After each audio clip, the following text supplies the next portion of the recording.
online, it will become digital data. Yes. Then it will come under the domain of DPDP Act. Yes. Yes.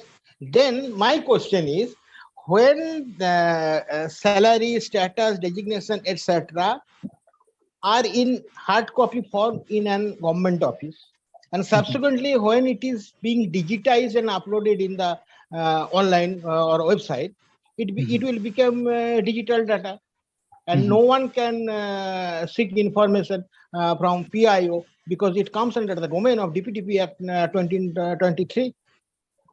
ऐसा कहीं भी नहीं लिखा, कहाँ लिखा है कि ये DPDP नहीं लिखा नहीं है, इसका मीनिंग तो यही आता है ना, ये जो आप बोल रहे हैं ना, these are your apprehensions about misuse of नहीं, that. मेरा apprehension का पीछे लॉजिक है, मैं एक्सप्लेन कर रहा हूँ sir, let me explain it. और हमको ये एप्लीकेशन काय हो रहा है, यहाँ साफ साफ लिखा है सब कुछ जो रिकॉर्ड है, मैं हार्ड कॉपी रिकॉर्ड में है, इसको डिजिटाइज करना होगा। ठीक, डिजिटाइज हो गया। मान लीजिए मेरा नाम है आशीष नारायण विश्वास, हमको 30,000 रुपया सैलरी मिलता है, मैं कोई सरकारी दफ्तर में नौकरी करता हूँ, हमको 30,000 रुपया सैलरी मिलता है। हमारा जो एसेट है वो disproportionate to my non source of income, इसका बारे में आपको पता है। आप आरटीआई कीजिएगा, मेरा आप डिटेल्स, मेरा नाम, मेरा डेजिग्नेशन, मेरा सैलरी सब कुछ डिजिटाइज हो गया, मतलब डिजिटल डाटा बन के ऑनलाइन में अपलोड हो गया है। आप अगर मान लीजिए कोई भी सिटीजन हमारा इसका बारे में मांगेगा कि इसका सैलरी कितना है, डेजिग्नेशन क्या है, ये आप बताओ, तो बोलेगा ये तो भाई सेक्शन 2A में DPDP एक्ट में डिफरेंस हो रहा है, मीनिंग है हो रहा है, ये साफ साफ लिखा नहीं है, इसका मीनिंग ऐसा ही आता है। आप बोल सकते हैं ये मेरा हाइपोथेटिकल ये है, एक्सप्लेनेशन है, वो अलग बात है, लेकिन मेरा इसमें लॉजिकल है, एक्सप्लेनेशन लॉजिकल है कि नहीं है। जब कोई इंफॉर्मेशन हार्ड कॉपी से डिजिटाइज हो जाता है तो डिजिटल डाटा बन जाता है और DPDP एक्ट में आ जाता है। जब DPDP एक्ट में आ गया तो सेक्शन 2T एंड 2S का कवर करेगा, तो हमको नहीं देगा। Am I right or wrong? आप जो बोल रहे हैं ना, this is related to section 8, और इसमें जजमेंट में बहुत क्लियरली बोला है कि 41B और C पे सेक्शन 8 लागू नहीं होता है। तो B और C में वो तो प्रोएक्टिव डिस्क्लोजर है, इसमें एग्जेम्पशन का सवाल ही नहीं है। So no exemption applies at all. ये शौनक सत्या में भी कहा गया है और वही यहाँ पर भी रिप्रोड्यूस किया गया है। तो एग्जेम्पशन का क्लॉज जो सेक्शन 8 आप जो बोल रहे हैं ना कि 81J होगा या जो भी लागू होगा, तो 81J तभी लागू होता है when the information is not से गिवन अंडर 41B और C। उसका देहांत हो गया, नहीं तो 41B और C है, 41B और C पे 81J लागू नहीं होता है, वो तो बहुत क्लियर कर दिया सुप्रीम कोर्ट ने इस जजमेंट में भी। ना वो होता है, हमारा वो सवाल है, मेरा सवाल है जब कोई डाटा है जो के अलावा जो है उसमें हो सकता है कि पर्सनल क्या है, पर्सनल क्या नहीं है, लेकिन जो 41B और C है, B और C पे एब्सोल्युटली इसमें ये एक सवाल सर हमको एक्सक्यूज कीजिएगा, मेरा एक चीज अभी तक क्लियर नहीं हो रहा।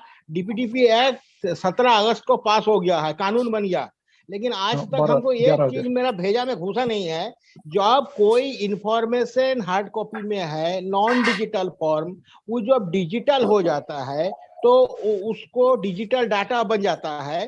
तो डिजिटल डाटा का मतलब है वो आ गया with in the domain of DPDP act. जब तक वो नॉन डिजिटाइज फॉर्म में है तब तक वो DPDP एक्ट में नहीं आता है, DPDP एक्ट में बोला है, लेकिन जब भी वो डिजिटल फॉर्म में चला जाएगा तो अब हो जाएगा DPDP एक्ट का डोमेन में वो आ गया।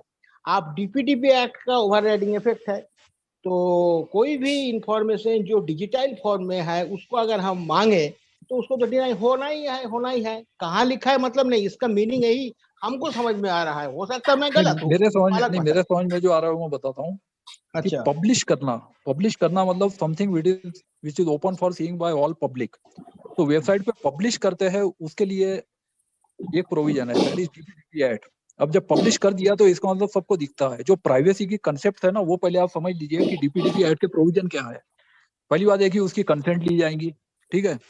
दूसरी बात है कि उसमें जो कितने टाइम तक रखना है, किस पर्पस के लिए लिया जा रहा है, ये सब उसको लागू करना पड़ेगा। और ये लागू करने के लिए अभी 2 साल टाइम सभी को, मतलब ये कमिटी का रिकमेंडेशन था, अभी इसके जो रूल्स और रेगुलेशंस अभी आए नहीं है, लेकिन इसमें जो लागू करने के लिए, क्योंकि ये रातों रात लागू तो होगा नहीं, सभी जितने भी डाटा फिड्यूशियरी है या सिग्निफिकेंट डाटा फिड्यूशियरी है, तो इनको लागू करने के लिए कुछ टाइम दिया जाएगा।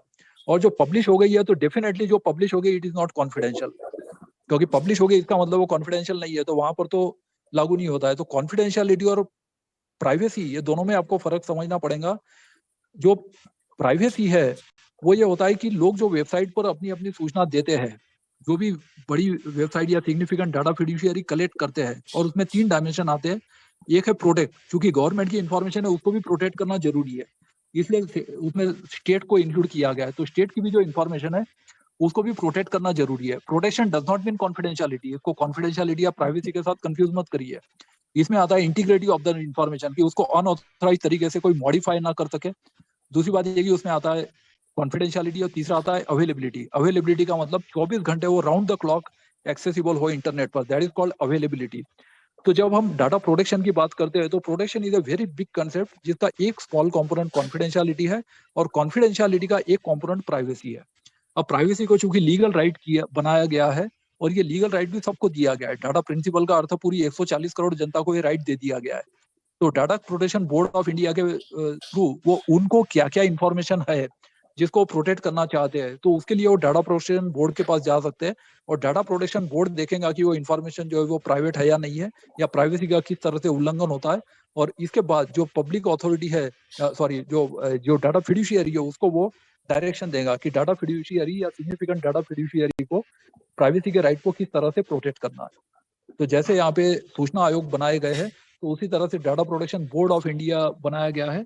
तो मुझे लगता है कि ये लोग हार्मोनियसली काम कर सकेंगे, और इसमें कोई ऐसा कॉन्फ्लिक्ट वगैरह ऐसा मुझे दिखाई नहीं देता है। ये सब मिस इंटरप्रिटेशन है, एप्रीहेंशन की वजह से है, या इमेजिनरी ये है। हार्मोनियस कंस्ट्रक्शन यदि आप करेंगे दोनों का, तो मुझे नहीं लगता कि ऐसा कोई कॉन्फ्लिक्ट हो सकता है, क्योंकि दोनों वैल्यू, दोनों कॉन्स्टिट्यूशन राइट है, दोनों फंडामेंटल राइट है, और अब दोनों लीगल राइट भी हो गए हैं, और दोनों के लिए दो अलग अलग स्पेशल कोड्स भी बन गए हैं, या बन जाएंगे, जैसे data protection board of India. तो इसलिए मुझे नहीं लगता कि इसमें कोई इस तरह का कॉन्फ्लिक्ट आएगा। ठीक है, देखा जाए आगे आगे क्या होता है। 81J जरूर अमेंड हुआ है, 81J अमेंड वो तो हुआ मर है, दिया गया, उसका हाँ, तो देहांत हो गया। एब्सोल्यूट एग्जेम्पशन हो गया है, but section 8 does not apply to 41B and C, ये भी यहाँ पे क्लियर कर दिया गया है।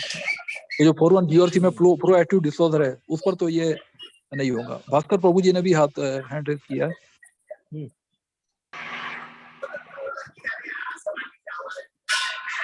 हेलो। हाँ, यस। हेलो। हाँ जी, हाँ जी। हाँ, मुझे ये पूछना है कि एक्चुअली ये जो सुप्रीम कोर्ट ने जो जजमेंट दिया है, इस जजमेंट में ऑलरेडी आरटीआई एक्ट में सेक्शन 1908A6 में ये सब कुछ दिया है, बट ये सुप्रीम कोर्ट के सामने लाया नहीं गया है। ये मैंने मिस्टर केसी जैन को भी बताया था, ऑलरेडी एक्ट में है। 1908A6 बोलता है, मैं पहले से बहुत बार इस फोरम में बता दिया गया था, मैं आरटीआई एक्ट के बारे में बोल रहा हूँ। आरटीआई एक्ट 1908A6 आप निकालिए। If you see the act में क्लियरली बता दिया गया है, 6 में बताया कि by providing it with annual report in compliance with clause B of subsection 1 of section 4। बिल्कुल ऑलरेडी ये एक्ट में है। इसको हम एक्टिविस्ट लोग, एक्ट में जो चीज है उस चीज को हमने स्ट्रेस किया नहीं है इंफॉर्मेशन कमीशन के ऊपर। ये मैंने बहुत पहले भी कहा था, और अभी भी मैं कह रहा हूं, सभी एक्टिविस्ट ने ये जो जिम्मेदारी उनके ऊपर डाली थी, कोई भी कमीशन इस जिम्मेदारी को पाल नहीं रहे। हमारे वहां भी ये बात हमने की थी, वो बोलते हैं कि हमारे पास उतना स्टाफ नहीं है। तो स्टाफ नहीं है तो हमने कहा कि हम वॉलंटियर्स जमाएंगे, आप हर एक का मैनुअल मंगाइए। दूसरा, मैंने अभी व्हाट्सएप ने ग्रुप में डाला है आरटीआई रेवोल्यूशन में, किसी कमीशन का रिपोर्ट, एक भी कमीशन का जो रिपोर्ट है, इट इज नॉट कंप्लीट, क्योंकि कमीशन को ही पता नहीं है कि उनके पास, उनके अंडर या उस स्टेट में या सेंट्रल गवर्नमेंट में कितने पब्लिक अथॉरिटीज है। अभी एज पर टू दी वो जो एडमिनिस्ट्रेटिव रिफॉर्म्स के बाद में एक डीओपीटी ने और सर्कुलर निकाला था 18 of September 2009 something like that, मैंने वो सर्कुलेट किया है। उसके बाद में उसी ओएम का हर एक स्टेट ने भी एक जीआर निकाला अपने अपने स्टेट में। तो उसमें कहा गया है कि जनरल एडमिनिस्ट्रेशन डिपार्टमेंट के वेबसाइट में, जनरल एडमिनिस्ट्रेशन डिपार्टमेंट के वेबसाइट में उस स्टेट में कितने पब्लिक अथॉरिटीज हैं उसका उन्होंने पब्लिश करना चाहिए। भारत में एक भी स्टेट ने ना सेंट्रल गवर्नमेंट के वेबसाइट में उनके अंडर कितने पब्लिक अथॉरिटीज हैं ये पब्लिश नहीं किया गया है। और इस चीज को सभी एक्टिविस्ट ने अपने स्टेट में पूछना चाहिए कि भाई उस सर्कुलर के आधार पे जो मैंने ग्रुप में डाला है, पूछना चाहिए कि भाई पब्लिक अथॉरिटीज हमारे स्टेट में कितने हैं। जब तक कमीशन के, ये हमने महाराष्ट्र कमीशन में डाला है कि हमको बताइए कितने पब्लिक अथॉरिटीज है, क्योंकि स्टेट गवर्नमेंट के जितने पब्लिक अथॉरिटीज है अगर स्टेट कमीशन को पता ही नहीं है तो इनका रिपोर्ट कैसे कंप्लीट हो सकता है। तो स्टेट कमीशन ने बताया हमको तो पता नहीं है, हमारे पास जितने आरटीआई एप्लीकेशन आए थे उसको हमने उतने पब्लिक अथॉरिटीज होंगे उस हिसाब में हमने किया। मैंने जितने उनके पास सेकंड अपील आए उन्होंने उतने कोई पब्लिक अथॉरिटीज होंगे उस हिसाब में रिपोर्ट बनाया है। तो अभी हमारे स्टेट कमीशन ने जनरल एडमिनिस्ट्रेशन डिपार्टमेंट को इस ओएम और वो स्टेट गवर्नमेंट के सर्कुलर के आधार पे उन्होंने पूछा है हमको लिस्ट ऑफ पब्लिक अथॉरिटीज दीजिए। अभी ये स्टेट गवर्नमेंट ने अभी तक उनको जवाब नहीं दिया है। तो ये सुप्रीम कोर्ट का जो ऑर्डर है ये definitely it is good that कि ये आरटीआई एक्ट के ऊपर का एंडोर्समेंट है ये, लेकिन जब तक हम उनको सरकार के पास ये सब नहीं पूछेंगे ये ऑर्डर ही रह जाएगा और कुछ नहीं होगा। तो मुझे लगता है कि जितने भी ग्रुप्स हैं, जितने भी आरटीआई में जो काम करने वाले ग्रुप्स हैं, ये इंडिविजुअल का शायद काम नहीं होगा। जब तक ये हम उनके आधार पे हम नहीं करेंगे तो ये सुप्रीम कोर्ट का इम्प्लीमेंटेशन करना बहुत मुसीबत होगा और ये ऑर्डर ही रह जाएगा। हमने ऑलरेडी इस सुप्रीम कोर्ट का जजमेंट की कॉपी इंफॉर्मेशन कमीशन को भेज दी है और जो पहले जो उन्होंने स्टेट गवर्नमेंट को जो लेटर लिखा है उसके भी एक कॉपी है और वो भी मैंने केसी जैन को भेजा था और मैंने सेक्शन 1986 का जिक्र भी किया था। आई थिंक इसके ऊपर ज्यादा जोर एडवोकेट वीरेंद्र कुमार डाल सकेंगे ऐसा मुझे लगता है। धन्यवाद। हाँ जी, एडवोकेट नहीं, सॉरी। हाँ जी, तो इसमें ये है कि उत्तराखंड का जो कॉम्प्लायंस है वो मैं बता देता हूँ क्योंकि थोड़ा यहाँ के हालात में जानता हूँ, क्योंकि मैं I have been the longest serving PIO in the state of Uttarakhand.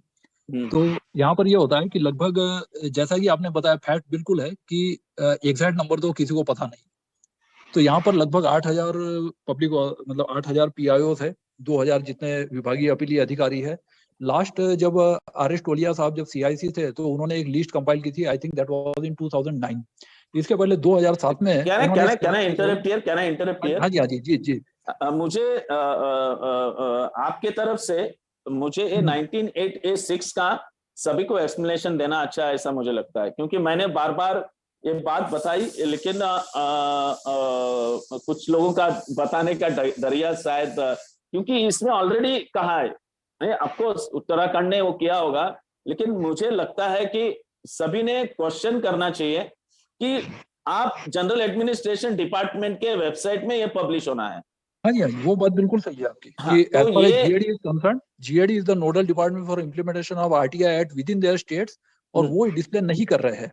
As far as जो सीआईसी द्वारा एसआईसी द्वारा जो पब्लिश करने वाली बात है, तो उत्तराखंड में मैंने देखा है कि सैकड़ों मैनुअल्स फॉर 1 के खुद उत्तराखंड इंफॉर्मेशन कमीशन ने होस्ट किए हैं। मतलब जो वेबसाइट पब्लिक अथॉरिटी ने अपनी वेबसाइट पर तो की ही है, जिन जिन लोगों की अपनी वेबसाइट है, और दूसरे जो सैकड़ों उन्होंने पब्लिश भी किए हैं।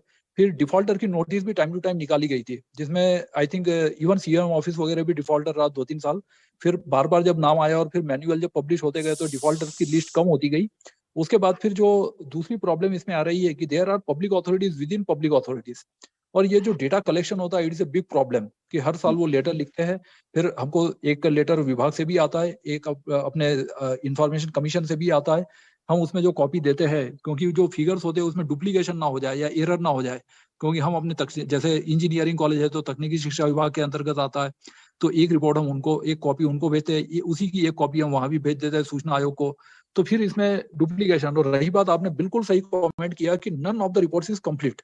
इवन जो पिछले हमारे 4 रिपोर्ट भी आप यदि देख लेंगे उत्तराखंड के जो पब्लिश है वेबसाइट पे, तो उसमें भी कई, क्योंकि जो अब they have their own deadline. अब डेडलाइन हो गई, 1 साल हो गया, तो वो रिपोर्ट जितना भी कलेक्ट हो गया वो पब्लिश कर देते हैं। और जो अब नॉन रिस्पॉन्डेंट है या कोई लोग जवाब नहीं देते हैं, तो क्योंकि रिपोर्ट का एनालिसिस वगैरह भी करना पड़ता है, it is a big task. और ये 25 में, सेक्शन 25 में वो रिपोर्ट हर साल बनाते हैं, बट ये दिस फैक्ट रिमेंस कि none of them is truly से कंप्लीट। और जो नॉन रिस्पॉन्डेंट है तो उन पर फिर वो फॉलो अप या जो एक एक्शन होनी चाहिए वो नहीं आती है। फिर अगले साल का ये आ जाता है फिर से लेटर कि आप इसको रिपोर्ट करिए। रही बात ये इस इम्प्लीमेंटेशन, ये जो रिकमेंडेशन है इस पर एक्शन लेने की, तो ये ठीक है कि कुछ स्टेट्स में तो ये हाल है कि they are not even laid before the house of legislature. ये कुछ स्टेट्स में है। यूपी में तो ये पता चला कि इवन जो रूल्स है वो भी वहां से अप्रूव नहीं है, ये असेंबली से, ये भी सुनने में आया है। और फिर जो एक्शन लेने की बात है, तो वो एक्शन और ये जो बजट है, बजट के बारे में भी जो प्रोविजन है कि एक कहा गया है कि ये बजट की रिक्वायरमेंट है या आरटीआई एक्ट में इम्प्लीमेंटेशन में किसी का कोई खर्च होता है। हालांकि इसमें फीस है, एप्लीकेशन फीस, एडिशनल फीस, इस तरह से जो सूचना फ्री नहीं है, तो इसलिए बजट या इस तरह के खर्चे की कोई डिमांड करता भी नहीं है और इसकी आवश्यकता भी नहीं है। क्योंकि अभी भी जो फोटोकॉपी की कॉस्ट है वो तो 50 पैसा ही है लगभग, कागज की कॉस्ट, टोनर की कॉस्ट उसमें जोड़ लीजिए तो उस हिसाब से 2 रुपया लिया जाता है, वो सफिशियंट है और उसको रिवाइज करने की भी आवश्यकता नहीं है। लेकिन जो इसके थ्रू कलेक्शन वगैरह होता है, कितनी एप्लीकेशन आई, कितनी फर्स्ट अपील हुई, कितनी सेकंड अपील आई, तो जनरली मैंने बहुत सारे रिपोर्ट बनाए हैं, annual report, of course for my organisation only, not for the commission. लेकिन वो कमीशन लेवल पे फिर वो कंपाइल करते हैं सभी को और एक्सेल शीट से या जैसे भी उसको करते होंगे। लेकिन अदर स्टेट्स का जो कॉम्प्लायंस है, तो मुझे लगता है कि it is in very poor state. लेकिन हाँ, एक जो और चीज है जिसके बारे में हमको आशावादी रहना चाहिए कि 2 केसेस और चल रहे हैं, जिसमें एक किशन चंद जयंत का ही दूसरा केस है जो अभी सब जुडिस है, प्लस जो प्रवासी लीगल सेल, और उसमें भी ये सभी 56, मतलब ये कि जो 28 स्टेट्स प्लस जो यूनियन टेरिटरी को तो खैर वो सेंट्रल गवर्नमेंट ही रिप्रेजेंट करता है, प्लस जो 28 information commission plus the CIC. तो इस तरह से 57 जो एडवोकेट्स ऑन रिकॉर्ड है वो उसमें भी पक्षकार, उसमें भी एडवोकेट्स है। तो इस तरह से बाकी जो 2 जजमेंट आएंगे, कोई मुझे लगता है ये जो आया है, और चूंकि यही तीनों जजेस उसमें भी है दूसरे केस में भी, तो हो सकता है कि उसमें ज्वाइंट जजमेंट आ जाए, और मुझे लगता है वो भी हो सकता है कि शायद इसी साल आ जाए। तो we should await that also. और मुझे लगता है कि इसी के आधार पर, क्योंकि उसकी प्रेयर थोड़ी सी अलग है, that's why they are different. Otherwise prayer यदि सेम होती तब तो शायद सुप्रीम कोर्ट ने इसको कंबाइन भी कर लिया होता। लेकिन मुझे लगता है प्रेयर थोड़ी सी अलग है, और इट इज वो ड्यू टू दिस, ये कि मैंडेटरी कॉम्प्लायंस जो है 4(1)B का, ये हो नहीं पा रहा है। और फिर इसमें जिम्मेदारी किसकी है? पीआईओ की है, पब्लिक अथॉरिटी की है? पेनल्टी किया जाए, क्या किया जाए? तो इसमें सबको नोटिस किए गए थे and some of the states have replied, बाकी लोगों के शायद पता नहीं रिप्लाई आए कि नहीं आए। तो we should wait for few months, और मुझे लगता है कि ये 2 जजमेंट भी आ जाएंगे तो उससे सिचुएशन और ज्यादा क्लियर हो जाएंगे। धन्यवाद।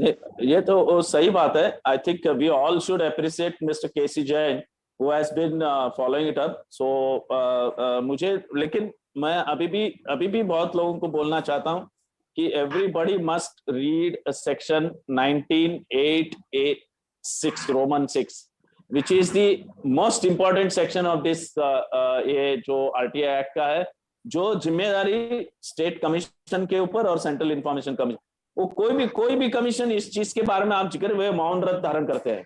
मैं उनको सभी को पता है कि जिम्मेदारी उनकी है, लेकिन ऑफ कोर्स मेरे हिसाब में तो section 4 publication is head of the public authority का ये जिम्मेदारी है, ना पीआईओ की है ना किसी की है। हाँ, दे कैन डेजिग्नेट। हमने अभी मुंबई में बृहन्मुंबई महानगर पालिका जितने भी है, हमने उनको रिक्वेस्ट किया है कि हर एक जोन के जो डेप्यूटी म्युनिसिपल कमिश्नर्स हैं, जिनको डेप्यूटी म्युनिसिपल कमिश्नर्स तक की उनको एक खुद का सर्कुलर निकालना एक पावर्स दिए हुए हैं। तो मैंने कहा कि जब तक कोई भी डायरेक्टिव्स वो डेप्यूटी म्युनिसिपल कमिश्नर निकाल सकते हैं, तो हमने कहा है कि डेप्यूटी म्युनिसिपल कमिश्नर के नीचे जितने भी डिपार्टमेंट्स है, उसकी सेक्शन 4 की पब्लिसिटी और रिस्पॉन्सिबिलिटी डीएमसीज को दिया जाए, तो वो most probably it will be approved. तो मुझे लगता है, मगर कुछ DMCs they are already issued the circular to their assistant commissioners to create a section 4 manual, update the section 4 manual। और मुझे तो अभी भी लगता है कि सभी ने, मैं वापस दोहरा रहा हूं, सेक्शन 19(8)(6) इसमें वेरी क्लियरली लिखा है कि annual report in compliance with clause B of the subsection 1 of section 4. This clause is specially only for the section 4. हमने जब स्टेट इंफॉर्मेशन कमीशन में जब एक लिख के इस क्लॉज को लिख के जब हमने भेजा, उनको पता भी नहीं चला ये क्या है करके, उन्होंने मुझे सेक्शन 25 के हिसाब में जवाब दिया गया। तो मैंने वापस कहा मैंने सेक्शन 25 के बारे में पूछा नहीं है, स्पेसिफिकली जो सेक्शन 4 के लिए जो ये सेक्शन 1986 में लिखा है इसके बारे में मैंने पूछा। तो उन्होंने कहा कि हम इस चीज को किसी पब्लिक अथॉरिटीज को हमने बोला नहीं है कि मैनुअल भेजा जाए। तो मैंने ये भी कहा कि जब आप कह रहे हो आपके एनुअल रिपोर्ट में कि सेक्शन 4 पब्लिक अथॉरिटी के बराबर नहीं है, तो आपकी जिम्मेदारी बनती है कि ये सभी मैनुअल्स कॉल करना, एटलीस्ट उन पब्लिक अथॉरिटीज की मैनुअल कॉल करना जो आप सही नहीं है बोल रहे हो। तो जब तक ये ऐसे नहीं होगा, ऐसे प्रेशर नहीं होगा, कमीशन कोई काम नहीं करेगा। और मुझे लगता है कि लोगों ने सेक्शन 8 को अमेंड किया, ये सब दिमाग में रख के आरटीआई की मजबूती कम हो गई, ऐसे ना सोच के हमारा दबाव जो है कंटिन्यूटी रखना चाहिए। सेक्शन 8 में बहुत कुछ कम आता है, लेकिन बाकी के बहुत कुछ चीजें हैं जो आरटीआई में कर सकते हैं, जो सोशल ऑडिट के लिए यूज हो सकता है। अभी भी बहुत कुछ यूज होता है, जैसे वीरेंद्र जी ने कहा, और 2 साल है और बहुत कुछ रूल्स निकालने हैं और बहुत सा, लेकिन हमारा दबाव सेंट्रल गवर्नमेंट के अंदर किसी को भी अमेंड नहीं करना चाहिए करके जो पोस्ट कार्ड कैंपेन वो कैंपेन ना रोके, कंटिन्यू रखे, प्रेशर रखे, यही मैं कहना चाहता हूं। धन्यवाद। हाँ जी, इसमें जो 41B का कॉम्प्लायंस का है, इसमें मैं ये भी चीज बताना चाहता हूँ कि पीओपीटी का जो ऑनलाइन कोर्स है, एक सर्टिफिकेट कोर्स कराते हैं वो 7 दिन का, अब वो 2 हफ्ते का हो गया है। वैसे मैंने 2012 में वो कोर्स पहले पास किया था, just to help me in my work as public information officer. उसमें वो लोग एक असाइनमेंट देते हैं।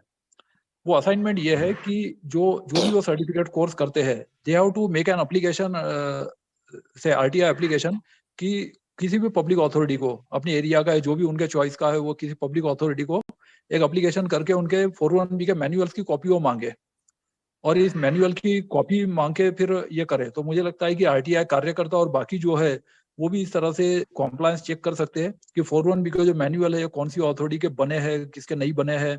और उत्तराखंड में तो ऐसे केसेस भी हुए कि जहां पर ये चीजें उनके ध्यान में लाई गई कि जैसे बाल आयोग है, मानव अधिकार आयोग है, इनके ऊपर भी सूचना आयोग में केस हो चुके हैं और उन्होंने डायरेक्शन दी कि भाई आप भी आयोग है, आप भी एक स्टैट्यूटरी अथॉरिटी है, आप पब्लिक अथॉरिटी है, एंड देयरफॉर आपको भी अपने मैनुअल्स पब्लिश करने चाहिए। और उन्होंने पब्लिश किया भी उसको। तो 19 और 25 में जो फर्क है मेरे समझ में, वो केवल ये है कि 19 में जो है that is case to case basis, और जहां पर ऐसे केसेस पॉइंट आउट किए जाता है कि there is some default, compliance नहीं हो रहा है, तो उत्तराखंड में मैंने ये भी देखा है कि जब भी कोई पीआईओ शिकायत करता है कि साहब ये अमुक व्यक्ति बहुत आरटीआई लगाता है या बहुत ज्यादा आरटीआई एप्लीकेशंस आती है या वर्कलोड बहुत है या इस तरह का, तो आयुक्त महोदय एक सवाल जरूर पूछते हैं, बोलते हैं कि where are your 41B manuals, क्योंकि उनका दो ही कंफ्यूजन होता है कि 41B मैनुअल आ रहे हैं तो either your department is very corrupt और से your 41B manuals are not proper.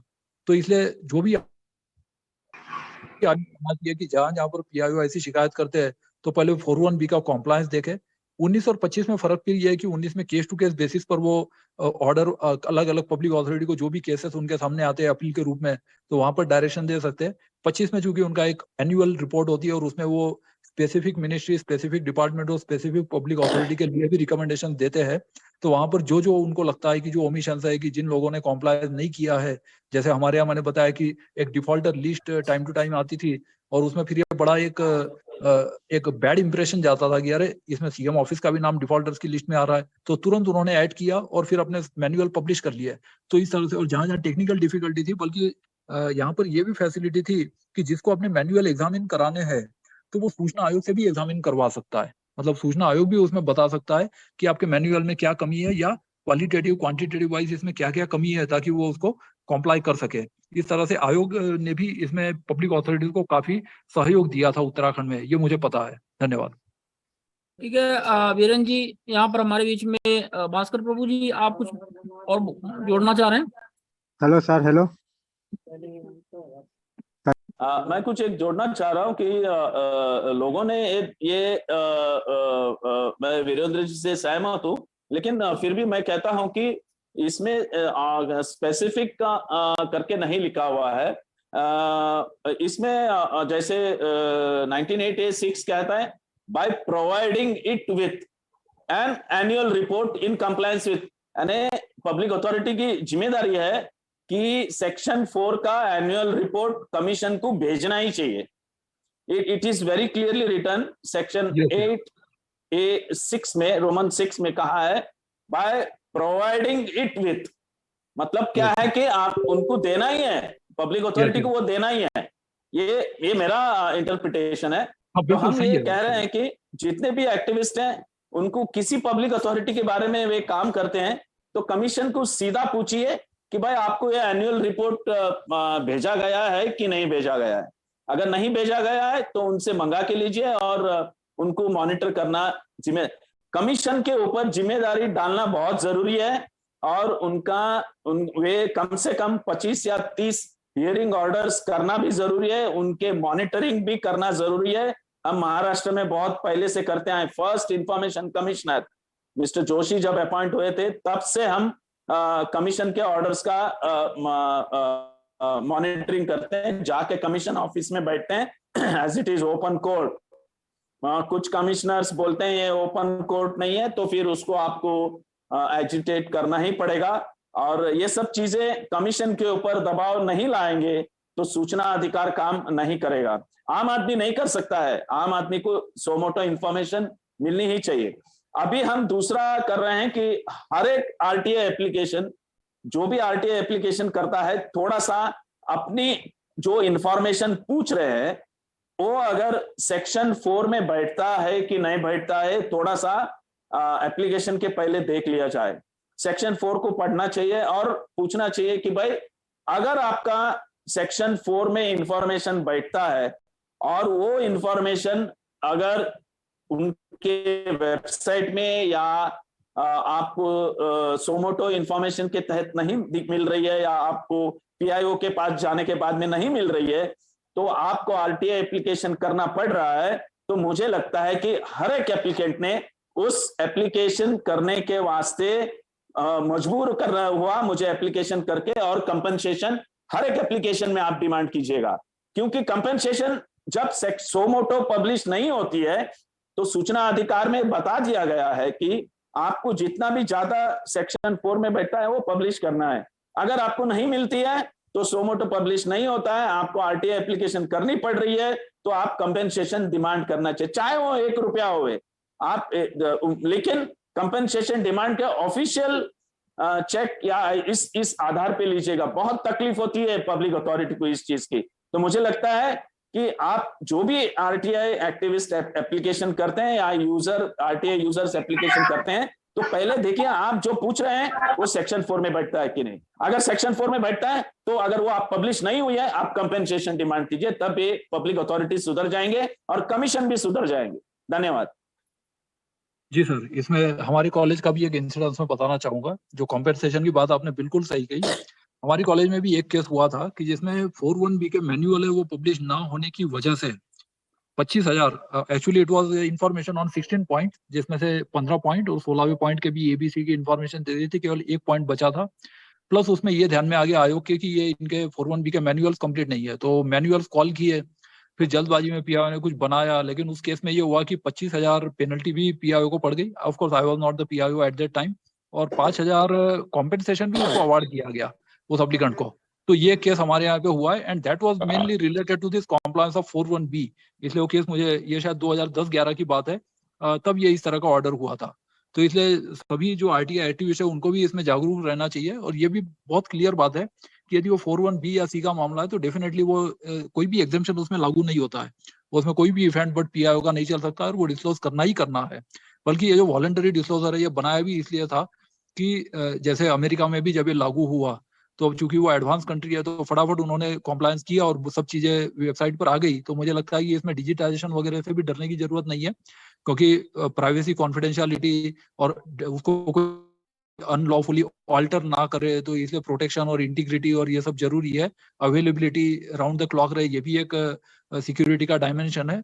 तो उसको हमको निगेटिवली ना लेते हुए और वो जो 81J के जो केसेस आएंगे तो धीरे धीरे मुझे लगता है 2-3 महीने बाद जब ये एपिलेट लेवल पर या सूचना आयोग में जाएंगे तो हमको इसका जो असल इम्पैक्ट है कि जो एप्रीहेंशन है कुछ लोगों के कि इसका मिसयूज हो सकता है या सूचना बिल्कुल नहीं मिलेगी, तो ये हमको 2-3 महीने में या जब केस लॉ आना शुरू हो जाएगा अगले 6 महीने में हाई कोर्ट सुप्रीम कोर्ट के, तब मुझे लगता है ये सिचुएशन जो है कॉन्फ्लिक्ट की या जो है अदरवाइज हार्मोनियस कंस्ट्रक्शन का, तो ये हमको पता चलेगा। धन्यवाद। वीरेंद्र जी, वो ऑर्डर अगर आपको पेज आउट कर सकते हैं तो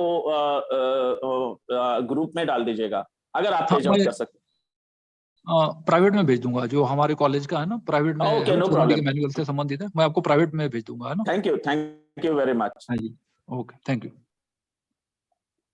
ठीक है, देवेंद्र जी आप कुछ और बात रखना चाह रहे हैं, आप भी इस विषय पर कुछ कहना है, और फिर अन्य लोगों के प्रश्न ले लीजिए, फिर इसको कार्यक्रम को समाप्त भी किया जाए। जरूरी विषय था उसमें, लेकिन समय लगेगा और मेरे को लग रहा है कि शायद अभी समय आज नहीं मिल पाएगा मुझे, लेकिन मैं एक छोटा सा बस क्वेश्चन पूछूंगा वीरेंद्र सर से।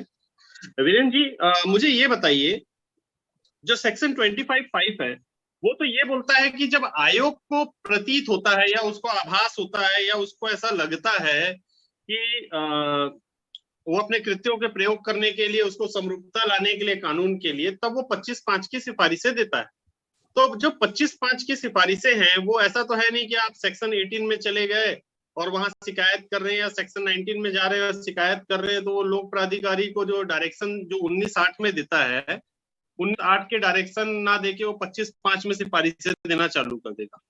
ये तो एक तरीके का एक विवेकाधिकार है आयोगों का कि किसी आयोग के पास कुछ मामले लगातार आ रहे हैं, चीजें हो रही हैं, और उस चीजों की घटनाओं को देखकर आयोग को लगता है कि नहीं भैया मुझे सिफारिश करनी चाहिए। मान लीजिए हमने लेटर भी किया, आयोग को लगा कि हमारे लेटर को डील करना है तो कर लिया, नहीं करना है तो नहीं किया, वाली बंदिशें हैं। तो मुझे ये बताएं सबसे पहले कि जो ये 25(5) की सिफारिशें हैं, इसके 25(5) के अंतर्गत सिफारिश निकालने के लिए हमको क्या करना चाहिए एक आवेदक को। एक दूसरा नंबर की बात ये कि वो सिफारिश निकाल देगा और उसके बाद भी चीजें कंप्लायंस नहीं हो रही हैं, तो उसका समाधान कैसे निकलेगा, क्योंकि ये तो एक सिफारिश है, और सिफारिश भी किसको है, उस लोक प्राधिकारी को है या उस पब्लिक अथॉरिटीज को है जिस पब्लिक अथॉरिटी में आपने सेक्शन 4 की इम्प्लीमेंटेशन नहीं पाई है। हाँ जी, वो दोनों प्रोविजन अलग अलग है, जो 19(8)(a)(6) है प्लस ये जो ये इसका जो है दूसरा 25(5) है, प्रोसीजर अलग है। तो इसमें यह कि जो जब कोई, वही मैं बता रहा हूँ कि जब कोई मामला अपील में आता है तो वहां पर अपील में तो डायरेक्टली उनके सामने डिफॉल्टर आ जाता है कि भाई अमुक पब्लिक अथॉरिटी या अमुक है, ये कॉम्प्लाई नहीं कर रहा है, तो वहां पर उस केस में जो डायरेक्शन देते हैं that will be in 19(8)(a)(6), ठीक है। लेकिन जब 25(5) है तो उसमें वो मिनिस्ट्री वाइज या डिपार्टमेंट वाइज या पब्लिक अथॉरिटी वाइज भी अपने रिकमेंडेशन दे सकता है कि अमुक चीजें अनुपालन नहीं हो रही है। और इसमें रिलेशनशिप यह है कि जो 19(8) के जो केसेस है उसी से वो डेटा वो विभाग जो है वो अपनी रिपोर्ट बनाता है, विभाग की जो रिपोर्ट होती है उससे ही एनुअल रिपोर्ट आयोग बनाता है। आयोग जो रिपोर्ट बनाता है उसी के आधार पर फिर वो अपना रिकमेंडेशन भी दे सकता है, और वो जो रिकमेंडेशन है वो फिर गवर्नमेंट को कॉम्प्लाई करना है, उसका अनुपालन करना है। तो इस तरह से मतलब पूरा सर्कल कंप्लीट होता है। तो इसलिए मतलब दोनों प्रोविजन अलग अलग है लेकिन हार्मोनियस है, और वो दोनों अपनी अपनी जगह पर ठीक है कि जहां पर केस टू केस बेसिस आपको जाना है अपनी अपील में, तो एप्लीकेंट ये कर सकता है कि उस चीज को मांग कर सकता है रिलीफ में, आयोग उस चीज को रिलीफ दे सकता है या डिनाई कर सकता है, और फिर 25 में जब वो रिपोर्ट देगा तब रिपोर्ट में वो चीजें इंक्लूड कर सकता है। जैसे कि अभी एक फिगर मैंने बताया कि इतने हजार पब्लिक अथॉरिटी, इसमें से इतने मतलब 95% ने किया, ऐसा उन्होंने दावा किया। वीरेंद्र साहब, मान लीजिए थोड़ी देर के लिए कि आप जो है इंफॉर्मेशन कमिश्नर, आप SIC है और आपके पास लगातार मामले आ रहे हैं। आप मामलों में, जबकि 19(8) ये बोलता है कि विनिश्चय देते समय उनको किन किन बातों को ध्यान रखना है, उसके अंदर में ये बात को भी ध्यान रखना है कि उस पब्लिक अथॉरिटी ने सेक्शन 4 की इम्प्लीमेंटेशन की है कि नहीं की है। लेकिन अपने डिसीजंस के अंदर में, विनिश्चय के अंदर में कोई भी इंफॉर्मेशन कमिश्नर जो है इस तरीके की बातों का उल्लेख नहीं करता है। अब आप पर्टिकुलर उस मुद्दे को लेकर जाते हो तो वो आपके जो एप्लीकेशन रहते हैं उस एप्लीकेशंस के ग्राउंड पर उस पर डिसीजन देता है। अब यहाँ पर जो बात है वो खाली सेक्शन 4 के लिए 25(5) नहीं बना है। 25(5) बना है कि जब आप 25(1) के अंदर में मॉनिटरिंग के लिए रिपोर्ट्स ले रहे हैं, बनवा रहे हैं, जो 25(3) के अंतर्गत बातें लिखी हुई हैं उसके लिए, और जो 25(3) के अंतर्गत बातें रखी बनी हैं उसके अंदर जो रिपोर्ट बनेगी वो 25(4) में संसद के सामने या विधानसभा के सामने रखी जाएगी। संसद या विधानसभा उस पर अपना विचार लेगा। लेकिन ये बात एकदम अलग कर रहा है, ये बात कर रहा है कि जब उसके लिए आभास होता है, जब है, तो अब इसकी रिकमेंडेशन कराना भी एक बहुत बड़ी बात है, और इस पर सिफारिशें निकलना, जैसे सिफारिश तो बहुत सारी जीएडी के लिए भी निकालता है, सरकार के लिए भी निकालता रहता है, लेकिन कभी लिखता है कि उसमें 25(5) के अंतर्गत सिफारिशें निकाली जा रही हैं? कभी नहीं लिखती आयोग। तो अब हम पर्टिकुलर अगर हम इस डिसीजन के बिहाफ में देखें तो हमको सबसे पहले चाहिए कि 25(5) के अंतर्गत आयोग जो है इस तरीके की सिफारिशें उस पब्लिक अथॉरिटी को निकाले। एक दूसरा, निकालने के बाद जो जैसे 26 के अंदर जो ये जो ऑर्डर आया है उस ऑर्डर के कंटेंट में 26 के बिहाफ को फुलफिल करने के लिए सबसे पहले हमको 25(5) की सिफारिश चाहिए। अब उसके बाद जो इसी ऑर्डर का जो पॉइंट नंबर 27 है उसको कंप्लायंस कराने के लिए जिम्मेदारी एसआईसीज की है। अब वो एसआईसीज कराएगा कैसे? अभी दोनों चीजों को हमको समझना पड़ेगा। अभी दोनों चीजों के लिए आप पूरा इस जो जजमेंट आया है, जजमेंट को पढ़ेंगे तो इसमें तो अंदर में डीओपीटी के जो बहुत सारी बातें आई हैं कि यहाँ पर नोडल तय किया जाएगा, ये किया जाएगा, उसकी जिम्मेदारी होगी, फिर ये होगा, फिर तो ये बहुत लंबा पेचीदा मैकेनिज्म हो गया जिसका कोई हल नहीं है, जो आज तक तो 20 सालों में नहीं निकल पाया, 18 सालों में नहीं निकल पाया, वही वाली कहानी पे जाके हम फिर आ जाएंगे। तो मैं सिर्फ समाधान का रास्ता चाह रहा हूँ, मुझे चीजों को नहीं समझना है, मुझे ये नहीं समझना है कि क्या है कैसे, मेरे को तो ये बताइए कि हम किस तरीके से आयोग को मजबूर करें कि वो 25(5) पर वो अपनी सिफारिशें जारी करें, और उस सिफारिशों को वो कंप्लायंस करने के लिए किस किस तरीके की एक्शंस ले। जी, इसमें तो वही जो भास्कर प्रभु साहब ने कहा कि बेकार है ये डिसीजन। हाँ जी, इसमें जो भास्कर प्रभु साहब ने कहा वही मुझे उपाय दिख रहा है कि सभी आरटीआई कार्यकर्ता जो है अपने अपने केस में जो है कि एक तो अप्रोप्रिएट रिलीफ मांगे, ठीक है, कि 19(8)(A)(6) में रिलीफ दी जाए।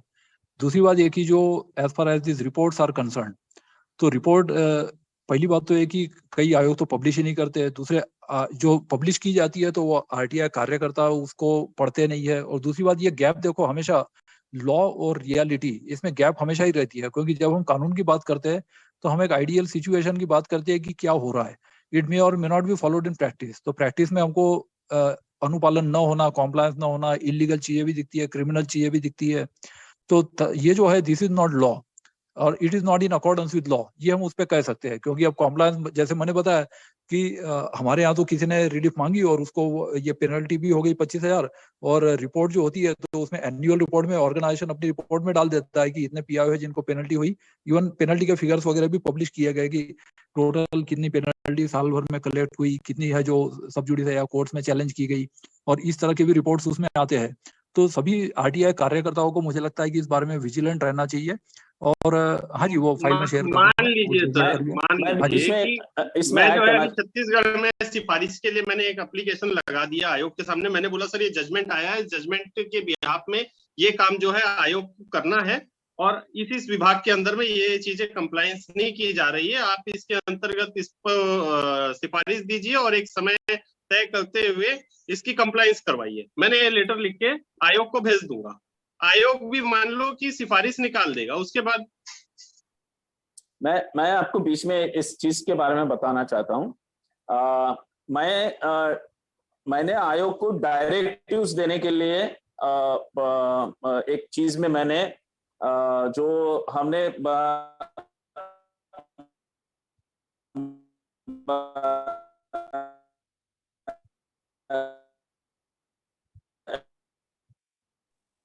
आपकी आवाज कट रही है भास्कर प्रभु साहब, नेटवर्क में आपके साइड पे प्रॉब्लम है या मेरे साइड पे प्रॉब्लम है?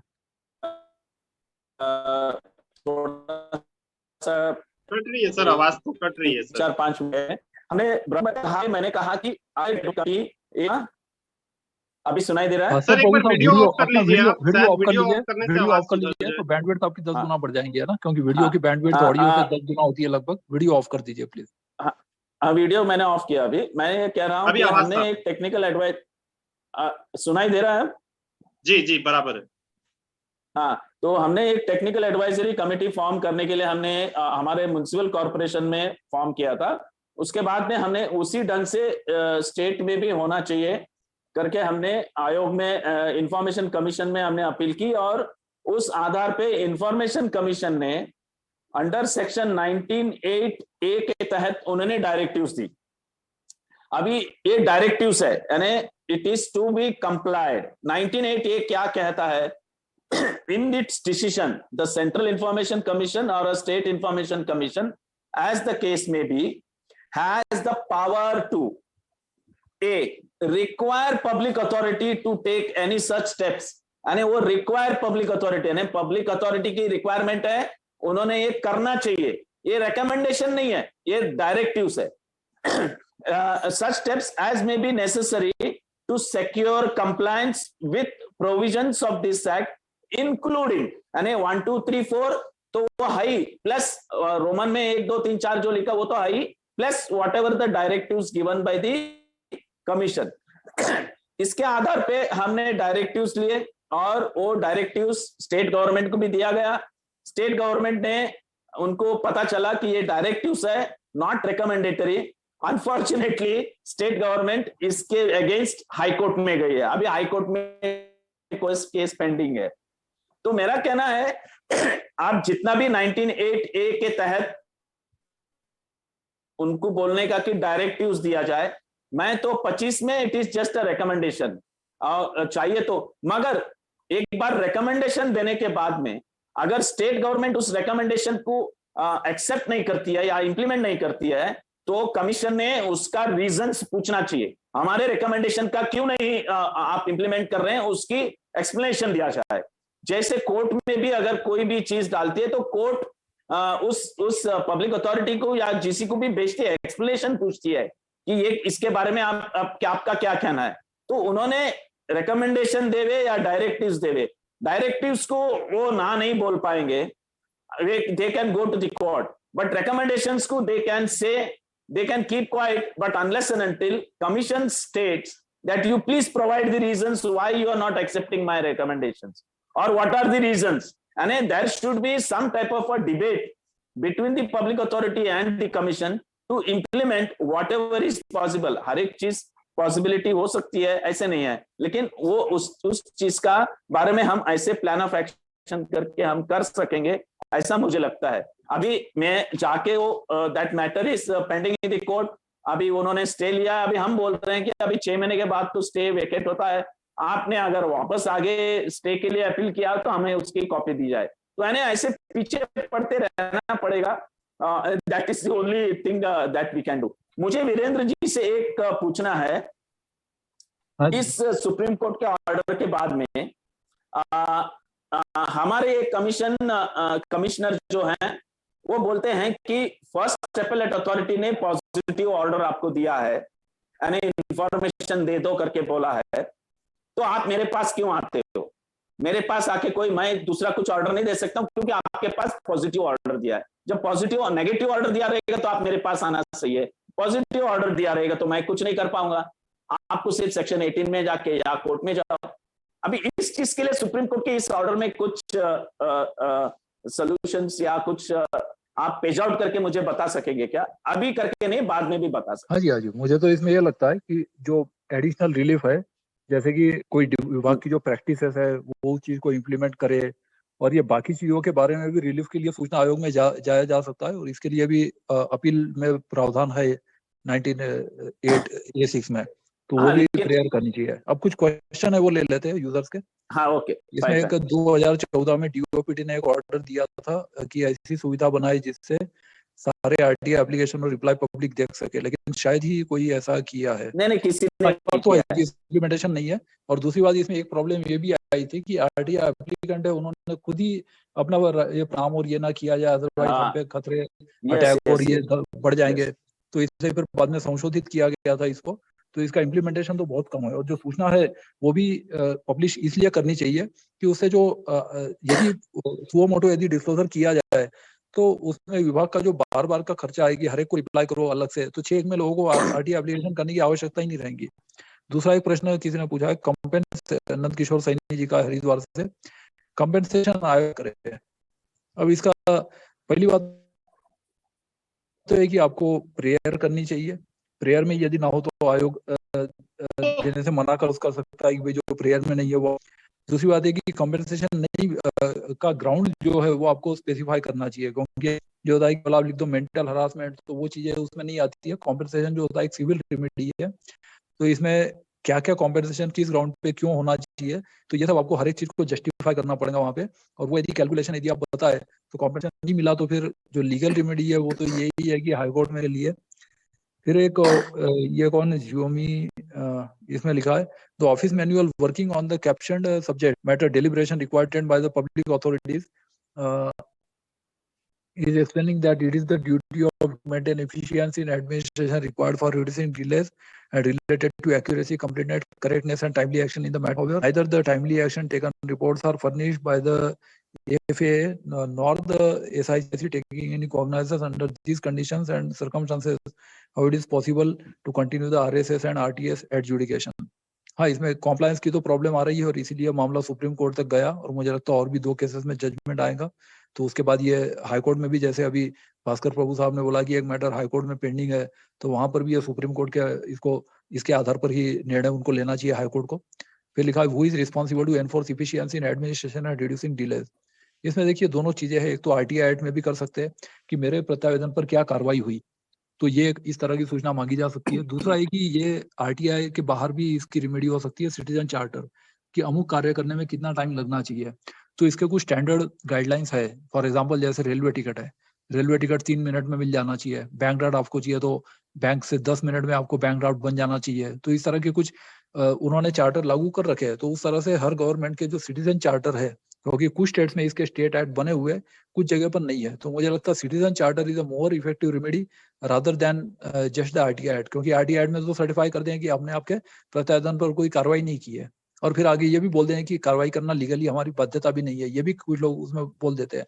तो इसलिए आरटीआई जो है वो उतना इफेक्टिव रेमेडी नहीं है, बट सिटीजन चार्टर से ये हो सकता है कि efficiency in administration and reducing delays. फिर एक क्वेश्चन है the FAA and SIC or CIC may be held responsible to enforce efficiency required for reducing delays. However, no timely action taken reports are obtained from both working for good governance and accountability. ये बिल्कुल सही बात है। इसमें एक CGG भी है, centre for good governance है हैदराबाद, जो DOPT के साथ कोलैबोरेशन में एक जो RTI कोर्स जो मैंने बताया वो चलाते हैं, और उसमें एज ए असाइनमेंट वो उनको असाइन करते हैं हर स्टूडेंट को कि आप 401B के मैनुअल जो है, वो स्टूडेंट का मतलब उसमें they are not only students, they are housewives, they are retired persons, they are public information officers, PIO भी कोर्स करते हैं, डिपार्टमेंटल एपेलेट अथॉरिटीज है वो भी कोर्स करते हैं। तो कई लोग ये DOPT का सर्टिफिकेट जो है पहले 1 हफ्ते का था, 2 हफ्ते का करते हैं, निःशुल्क है, ऑनलाइन है, और उसमें काफी अच्छे उनके प्रेजेंटेशन और ये भी होते हैं। असाइनमेंट के रूप में वो कुछ केस स्टडीज वगैरह देते हैं। तो जो वो कोर्स करना चाहते हैं तो DOPT plus centre for good governance है CGG हैदराबाद, उनके कोलैबोरेशन में वो कोर्स चलता है, तो वो भी 1 या 2 हफ्ते का कोर्स वो ऑनलाइन कर सकते हैं।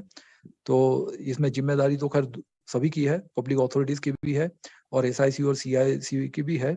और अब तो सुप्रीम कोर्ट ने ये दिया गया है, डायरेक्टली जजमेंट में कहा है कि ये इंफॉर्मेशन कमीशन की जिम्मेदारी है।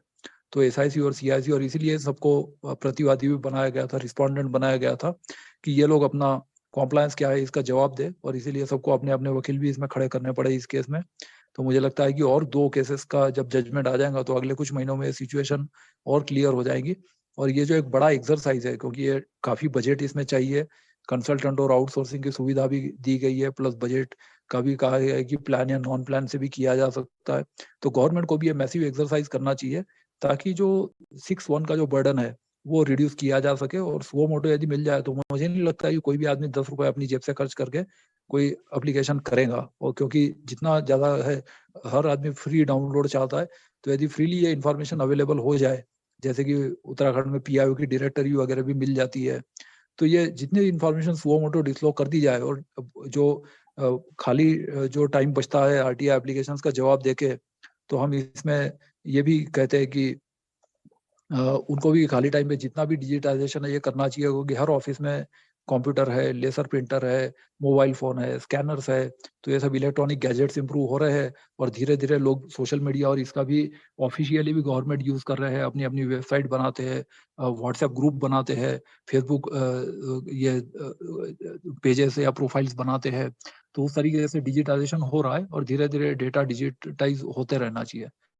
Eight is going to be unheard, ये तो मुझे केवल अप्रेंशन लगता है। मुझे तो इस तरह का ये कि अगले कुछ महीनों में जब ये आ जाएंगे कुछ जजमेंट वगैरह, केस लॉ हमारे पास और भी आ जाएगा, तो मुझे लगता है कि इससे हो सकता है कि इसका हार्मोनियस कंस्ट्रक्शन कोई हाई कोर्ट या सुप्रीम कोर्ट करे और उससे सिचुएशन क्लियर हो जाएंगी। तो इसलिए मुझे लगता है अभी से बहुत ज्यादा एप्रेंसिव या पेसिमिस्टिक होने की आवश्यकता इसमें नहीं है। ओके, धन्यवाद।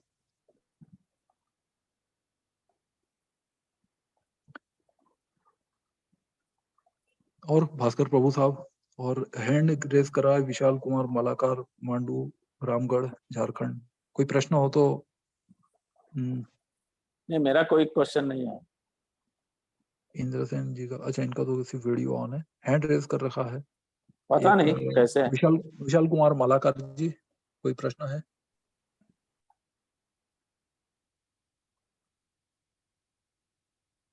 अभी वैसे एक जो अंजलि भारद्वाज मैडम का भी केस है जो अभी पेंडिंग है, जो इसमें पेंडिंग जो है। नियुक्ति और वैकेंसी है वो मामला भी है। कई बार interim orders time to time मैं डाउनलोड करते रहता हूँ उसके, तो वो भी एक मैटर है जो जिस पर कोर्ट हो सकता है मैंडेमस जारी कर दे कि विद इन टाइम बाउंड आप ये करें, ताकि जैसे हाई कोर्ट में और इसमें आजकल हो रहा है कि हर हफ्ते अब तो कुछ अपॉइंटमेंट होने लग गए, कोलिजियम के रिकमेंडेशन को गवर्नमेंट एक्सेप्ट करती और ये हाई कोर्ट के जजेस के ट्रांसफर सुप्रीम हाई कोर्ट से सुप्रीम कोर्ट एलिवेट करना, तो जिस तरह से ये काम रेगुलरली हो रहा है, तो उस तरह से मुझे लगता है कि वैकेंसी को कम करना ये भी इसमें बहुत इंपॉर्टेंट मेजर है, ताकि जो जितने आयुक्त ये रहेंगे, क्योंकि महाराष्ट्र तो खैर नंबर 1 है आरटीआई एप्लीकेशन के मामले में।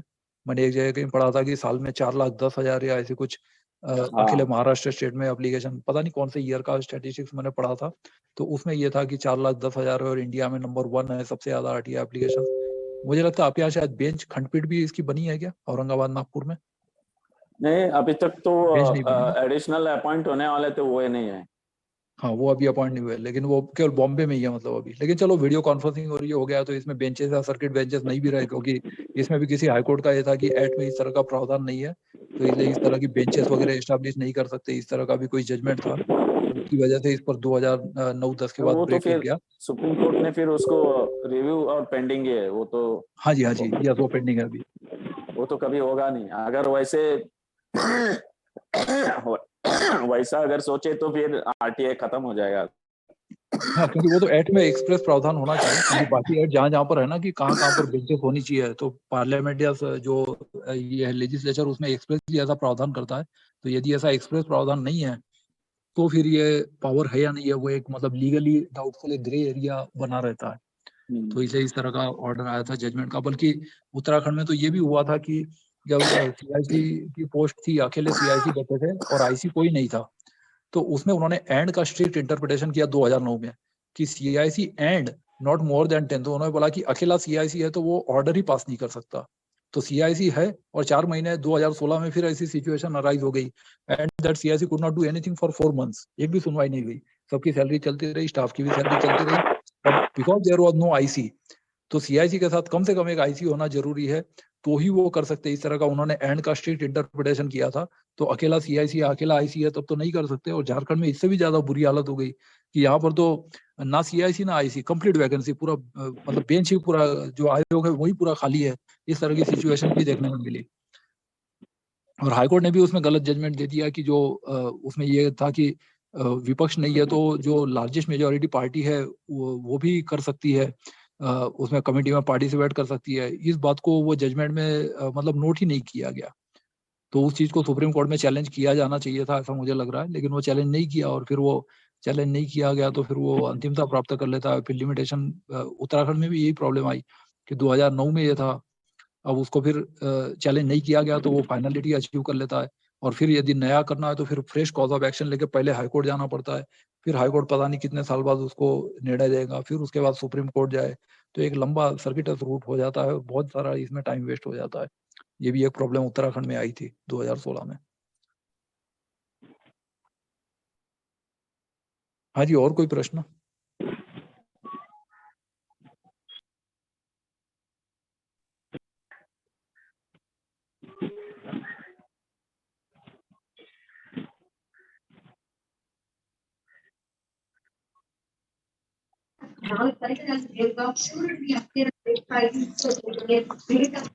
तेलंगाना में भी इंफॉर्मेशन कमिश्नर नहीं है एक भी।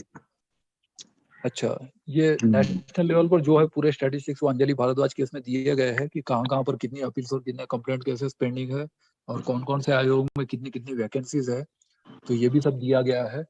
और उसके बाद भी जो है उसमें मतलब अंतिम निर्णय अभी आया नहीं है। 2021 में मेरे ख्याल से एक इंटरिम ऑर्डर आया था, उसके बाद जो है वो तो रूटीन ऑर्डर में बस यही होता है कि कौन से पक्ष की तरफ से कौन एडवोकेट मतलब अपीयर हुए और बाकी उसमें तारीख दे दी जाती है।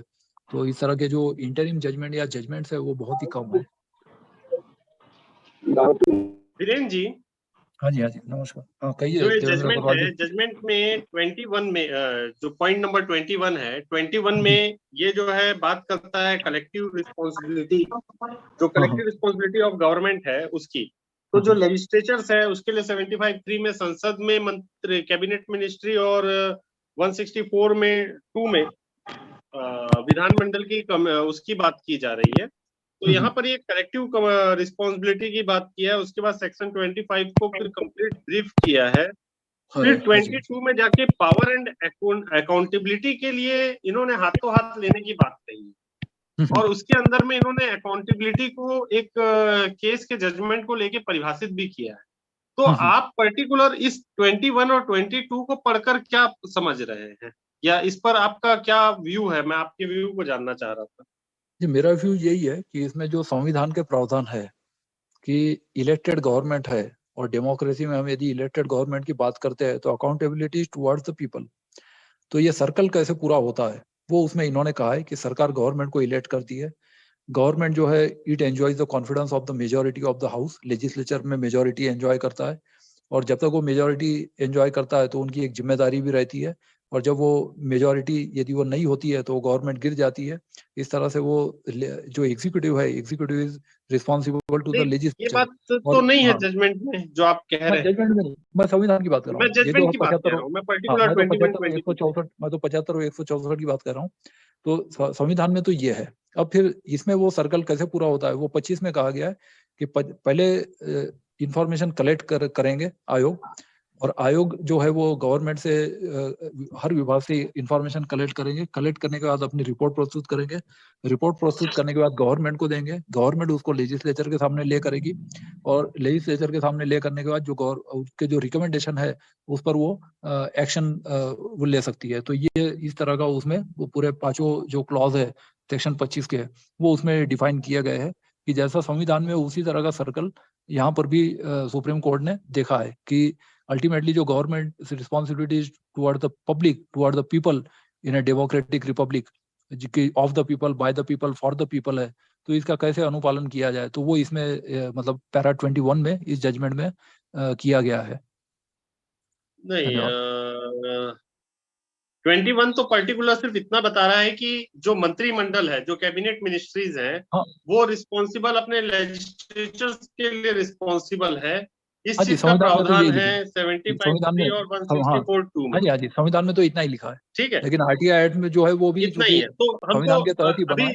अभी क्योंकि लास्ट अभी 370 में जजमेंट के समय सुप्रीम कोर्ट ने बोल दिया है कि हमको भावनाओं से कोई मतलब नहीं है, हमको किसी बात से मतलब नहीं है कि कौन क्या उसमें बहस हुई, संसद में क्या चर्चा हुई, जो लिखा हुआ है हम उतना ही पढ़ेंगे, उतना ही मानेंगे। हमको उसमें संसद का इंटेंशन क्या था, भावना क्या थी, हमको उससे मतलब नहीं है। ये सुप्रीम कोर्ट ने अभी लास्ट वीक में क्लियर कर दिया है अपने जजमेंट में। तो जब इनको भावनाओं से मतलब ही नहीं है कि कोई कानून क्यों बनाया जा रहा है, उसके पीछे की भावना क्या है, उद्देश्य क्या है, इस बात को सुप्रीम कोर्ट बोल रही है कि हमको इससे मतलब नहीं है।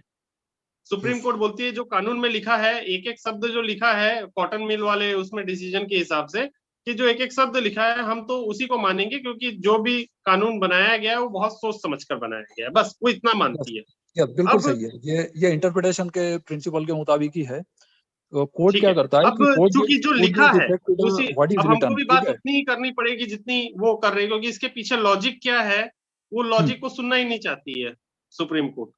तो हम सीधी सी बात ये कहते हैं, हम सीधी सी बात कहते हैं कि इसमें सिर्फ और सिर्फ इतनी सी बात आई है कि हर मंत्री परिषद या कैबिनेट जो है अपनी संसद या विधानमंडल के प्रति जवाबदार है। ठीक है, ये इतनी बात खत्म हो गई।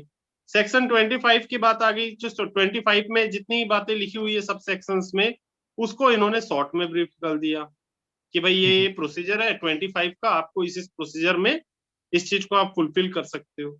अब 21 को इंडिकेट करते हुए इन्होंने 22 में पावर और अकाउंटेबिलिटी को जो है go hand to in hand लेने की बात कही, और उसके बाद अकाउंटेबिलिटी को परिभाषित किया। अकाउंटेबिलिटी को बहुत खूबसूरती से परिभाषित किया गया जजमेंट के में अंदर में, लेकिन इससे क्या परव्यू आता है, हम लोगों को इसको क्या समझना चाहिए, किस तरीके से हम इसको लॉ ग्राउंड पर समझे, इसका इंटरप्रिटेशन क्या निकाले? जी, पहले तो आपने जो 370 का कहा उस बारे में मैं बताता हूँ कि जो 370 में है ना, it is as per the principles of interpretation, क्योंकि कोर्ट यही देखता है कि संविधान में क्या लिखा है। दूसरी बात क्या होता है कि संसद में जो चर्चा होती है उस पर जुडिशियरी कमेंट नहीं कर सकती है, और जो सब जुडिस केस है उस पर संसद में चर्चा नहीं हो सकती।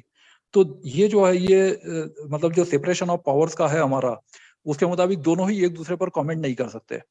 फिर इसमें एक चीज और आती है कि statement of objects and reasons कब देखा जाता है। तो इंटरप्रिटेशन ऑफ स्टैट्यूट्स में जब हम बोलते हैं कि इंटेंशन क्या है या भावना कब है, तो statement of objects and reasons वो होता है जो बिल प्रस्तुत होता है संसद में, तो जो पार्लियामेंटेरियंस को या जो लेजिस्लेचर को पढ़ने के लिए जो दिया जाता है, जो एक्ट के आखिरी में होता है या फिर जो प्रीएम्बल में होता है।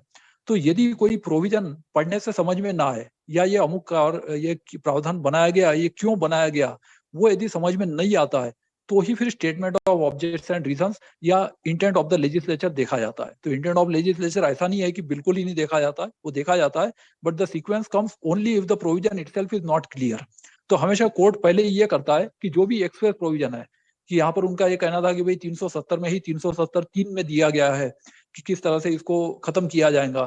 तो खत्म करने का पावर चूंकि इसमें, क्योंकि कोर्ट ये भी देख रहा है कि क्या किया जा रहा है, कोर्ट ये भी देख रहा है कि कैसे किया जा रहा है, कि जो प्रोसीजर फॉलो की गई ये प्रोसीजर सही है कि नहीं है, कि क्या ये 368 के माध्यम से किया जाना चाहिए था, राष्ट्रपति ने कैसे कर दिया, वो पावर संसद का था। मेरे ख्याल से मैं सिर्फ उसको शॉर्ट में ही ब्रीफ करने के लिए आपको ये बात रखी थी। मैं जो है आपको सिर्फ इतनी ही बात ब्रीफ करना चाहता था कि स्टैच्यू ऑफ इंटरप्रिटेशन के हिसाब से सुप्रीम कोर्ट की एक नई धारणा आ गई है। वो अब इस बात को सुनना और समझना नहीं चाहता है कि संसद में बहस के दौरान क्या बातें हुई थी। बस मेरा इतना ही कहना है। बिल्कुल।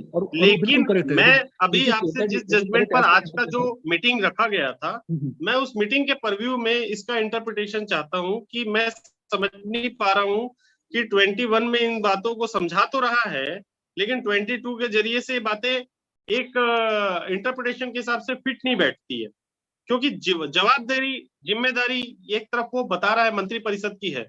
हर बार हम देखते हैं कि हर साल जो है एक रिपोर्ट बनती है, रिपोर्ट बनाई जाती है आयोगों के द्वारा। वो भले नियम से बनाई जा रही है नहीं जा रही है वो अलग विषय है। रिपोर्ट बनाई जा रही है, रिपोर्ट बना के आयोग जो है जीएडी को, अपने स्टेट की जीएडी को भेज दे रहा है। जीएडी क्या उस रिपोर्ट को विधानमंडल के अंदर प्रस्तुत करती है 24(4) के अंतर्गत? मुझे तो नहीं दिखता कि कहीं प्रस्तुत करती है। मैंने जो है आज से 2 साल 3 साल पहले मेरे यहाँ जितने भी मिनिस्ट्रीज हैं, 52 मिनिस्ट्रीज जितनी हैं, मैंने सबके अंदर में आरटीआई लगा के सबसे 41B का डिस्क्लोजर चाहा था। इवन मेरे को किसी का नहीं मिला, है ना। मैंने उस बात को इसलिए ठंडे बस्ते में मुझे डालना पड़ा क्योंकि इशूज बहुत ज्यादा गर्म था और मेरे पास यहाँ पे मेरे साथ कुछ और चीजें घटना घटित हो गई थी, तो मेरा डाइवर्ट हो गया था मेरी प्रॉब्लम। अभी मैं फिर से लगाऊंगा और मैं इस जजमेंट का हवाला देके फिर से इस बातों को सारे मिनिस्ट्रीज से, सेक्रेटेरिएट से मैं रखने वाला हूं। लेकिन मैं उससे पहले इसकी भावना को समझना चाह रहा हूं यहाँ पर, क्योंकि 22 में बोल रहा है, पॉइंट नंबर 22 में, कि सेक्शन 3 में आपको राइट्स है सेक्शन 4 के इंफॉर्मेशन को पाने का। मैं अपने वे से बताया, जिसके अंदर में जितने भी ड्यूटी बैरियर्स हैं या राइट होल्डर्स हैं उनके लिए भी परव्यू दिया, और उसके अंदर में अकाउंटेबिलिटी की बात कर रहा है। एक तरफ अकाउंटेबिलिटी की बात हो रही है और दूसरी तरफ सिफारिशों की बात हो रही है, और एक तरफ जो है जिम्मेदारी सिर्फ सूचना आयोग को दी जा रही है। सूचना आयोगों को जिम्मेदारी देके कोर्ट ने अपना पल्ला भी झाड़ लिया और लेजिस्लेचर तो अपना पल्ला आज तक झाड़ते ही आया है, उसने तो कभी किया ही नहीं है। तो हमें इस पर, इस ऑर्डर की कंप्लायंस की हमको बहुत ज्यादा नीड है, लेकिन ये ऑर्डर का कंप्लायंस होता मुझे दिख नहीं रहा, और इसको कंप्लायंस कराने के लिए हम लोगों को भिड़कर काम करना पड़ेगा। और भिड़कर काम करने के लिए इसका सही इंटरप्रिटेशन आप जैसे मार्गदर्शकों के जरिए से जब तक मिलेगा नहीं, हम लोग इसका हल नहीं निकाल पाएंगे भैया। ये आपकी बात बिल्कुल सही है, सभी को जागरूक रहने की आवश्यकता है। और हाँ, पल्ला झाड़ लिया ऐसा तो नहीं बोलूंगा, लेकिन एक ही चूंकि एक मशीनरी बनी हुई है और स्पेशल कोर्ट्स एस्टैब्लिश किए गए और उनको पावर भी दिए गए हैं सेक्शन 25 में, तो इसलिए सुप्रीम कोर्ट ने जिम्मेदारी उनकी डाल दी है। और दूसरी बात है कि जो डायरेक्शन तो कर ही दिया है कि SIC और CIC इसका अनुपालन करेंगे, तो मुझे लगता है कि ये बहुत बड़ा एक हथियार सबको मिल गया है कि इसका अनुपालन सुनिश्चित करवाए। और दूसरी बात जो आपने इंटरप्रिटेशन के मामले पर फिर से मैं आता हूँ कि जो आपने कहा कि इसमें जो किया गया है इंटेंट, यहाँ पर भी इंटेंट तभी देखा जाता है जो मैंने बताया कि प्रायोरिटी इंटेंट नहीं होती एक्ट। इसमें जो प्रिंसिपल ऑफ अकाउंटेबिलिटी, रिस्पॉन्सिबिलिटी है, तो ये आंसरेबिलिटी है, तो ये सब इसमें दिया गया है कि संविधान में भी वही भावना है 75 और 164 में, और वही RTI एक्ट में भी है 25 1 2 3 4 5 में। तो इस तरह से एक दोनों के बीच में तालमेल बिठाने की कोशिश की गई है। और ये इंटेंट ऑफ द लेजिस्लेचर जो होता है वो तब देखा जाता है जब कोई एक्ट को ही चैलेंज करे या फिर कॉन्स्टिट्यूशनलिटी ही चैलेंज कर दे कि भाई अमुक एक्ट क्यों बनाया गया, तो फिर ऐसे मामले में कोर्ट फिर वो इंटेंट पर जाता है। क्योंकि जो जैसा मैंने बताया कि जब तक मामला पेंडिंग होता है या संसद में जो हुआ है उस पर वो चर्चा नहीं करते हैं। लेकिन हाँ, कभी कभी जब ऐसा मामला आ जाता है कि अमुक कार्य क्यों किया गया या इस पर क्या मंशा थी या क्या इंटेंशन था, तो फिर वो यदि वो एक्सप्रेसली प्रकट नहीं है किसी प्रावधान से, तो फिर वो statement of objects and reasons है जो पार्लियामेंट में मेंबर्स के सामने प्रस्तुत किया गया था, तो कोर्ट उसमें जा सकता है और फिर उस पर अपनी कमेंट कर सकता है। क्योंकि ये एक मतलब प्रोटोकॉल है कि दोनों एक दूसरे पर कमेंट नहीं करते हैं। तो जो सब जुडिस मैटर है तो उस पर संसद में चर्चा नहीं होती है। और जैसे यहाँ पर भी एक बार हुआ था कि जो सर मुद्दे पर आइए ना, मुद्दे पर आइए ना, इसका कंक्लूजन दीजिए ना, 22 का कंक्लूजन दीजिए। क्योंकि 22 का कंक्लूजन दोगे, जैसे ही कंक्लूजन अगर 23 के विरोधाभासी आने वाला, ऐसा मुझे लगता है। क्योंकि 23 में फिर इन्होंने फिर से बात करी है collective responsibility and government accountability. मतलब यहाँ पर इन्होंने दोनों चीज को फिर से अलग अलग कर दिया है। क्योंकि कलेक्टिव रिस्पॉन्सिबिलिटी को इन्होंने मंत्रिपरिषद के लिए, कैबिनेट मिनिस्टर्स के लिए ब्रीफ किया था 21 में, और 22 की अकाउंटेबिलिटी जो है उन्होंने अथॉरिटीज के लिए जो है क्लियर की थी, जिसको बाद में इन्होंने 23 में दोनों को अलग अलग कर दिया। जी, जो अलग किया है ना, वो जो सेपरेशन ऑफ पावर्स का जो हमारा प्रिंसिपल है, एग्जीक्यूटिव, लेजिस्लेचर, जुडिशियरी, इसके मुताबिक ही है। और दूसरी बात, कंफ्यूजन इसमें क्यों होता है समझने में, कंफ्यूजन हमारा इसलिए होता है कि कई बार हम सरकार और लेजिस्लेचर के बीच में फर्क नहीं समझ पाते। कि देखो, सरकार जो है वो उसमें केवल रूलिंग पार्टी आती है, लेकिन जो लेजिस्लेचर होता है उसमें दोनों तरह के MLAs हो सकते हैं। लेजिस्लेचर जो होता है उसमें पक्ष के भी होते हैं, विपक्ष के भी होते हैं। तो इसमें रोल में हमारा कोई कंफ्यूजन नहीं होना चाहिए। कभी कभी जो मंत्री होता है तो सरकार, चूंकि सरकारी होता है तो सरकार को रिप्रेजेंट करता है, लेकिन जब वो क्वेश्चन के आंसर देता है या वो है तो he is also member of the house. तो मुझे लगता है कि इसमें हार्मोनियस कंस्ट्रक्शन ही किया गया और इसमें कोई अलग अलग विरोधाभास पैरा 22 और पैरा 23 में हमको देखने की जरूरत नहीं है। केवल एग्जीक्यूटिव और लेजिस्लेचर के जो रोल है अलग अलग, वो इसमें बताए गए हैं कि एग्जीक्यूटिव क्या करेगा, लेजिस्लेचर क्या करेगा। जैसे कि सूचना आयोग रिपोर्ट एग्जीक्यूटिव को देगा, इसीलिए तो सर मैंने बोला ना कि यहाँ पे कोर्ट ने जो है लेजिस्लेचर का भी जो है पल्ला झाड़ दिया, ब्यूरोक्रेसी का पल्ला नहीं झाड़ दिया, और सारा पल्ला झाड़ के पल्ला नहीं झाड़ा। उन्होंने कहा कि डाल दिया। बिल्कुल नहीं, पल्ला नहीं झाड़ा। उन्होंने कहा कि 25/4 में मैंडेटरी है पार्लियामेंट में और असेंबली में प्रस्तुत करना, ये कहा गया है। अगर 25/4 में जज साहब का निर्णय इतना वो सही था, तो उनको सबसे पहले इस बात को देखना था कि सूचना के अधिकार अधिनियम की धारा 1(3) ये बोलती है कि जब ये कानून लागू होगा, उस लागू होने की तारीख ही उसने 120 दिन बाद की जारी की थी, और कहा था कि जब तक जो है इस चीजों पर प्राइमरी फेसी पर काम होगा।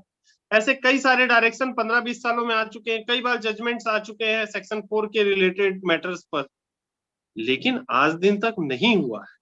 हर बार यही बात आई है और आज इस बात को फिर से दोहराया गया है। भाई, आप जो बात कह रहे हैं ना वो बिल्कुल सही है, लेकिन this is in the other prayer. यहाँ जो प्रेयर थी केवल 2019 को ऑफिस मेमोरेंडम जारी करने की थी। तो किशन चंद जैन का जो दूसरा केस है, प्लस जो प्रवासी लीगल सेल का दूसरा है, उसमें वो प्रेयर है जिसकी बात आप कर रहे हैं कि जब 120 दिन में लागू करने का था तो 120 दिन में लागू क्यों नहीं हुआ और इसकी जिम्मेदारी किसकी है, PIO की है, पब्लिक अथॉरिटी की है। हालांकि वो पिटीशन और ये चीजें पब्लिक नहीं है, केवल पार्टीज रिस्पोंडेंट्स के नाम के स्टेटस में दिख रहा है।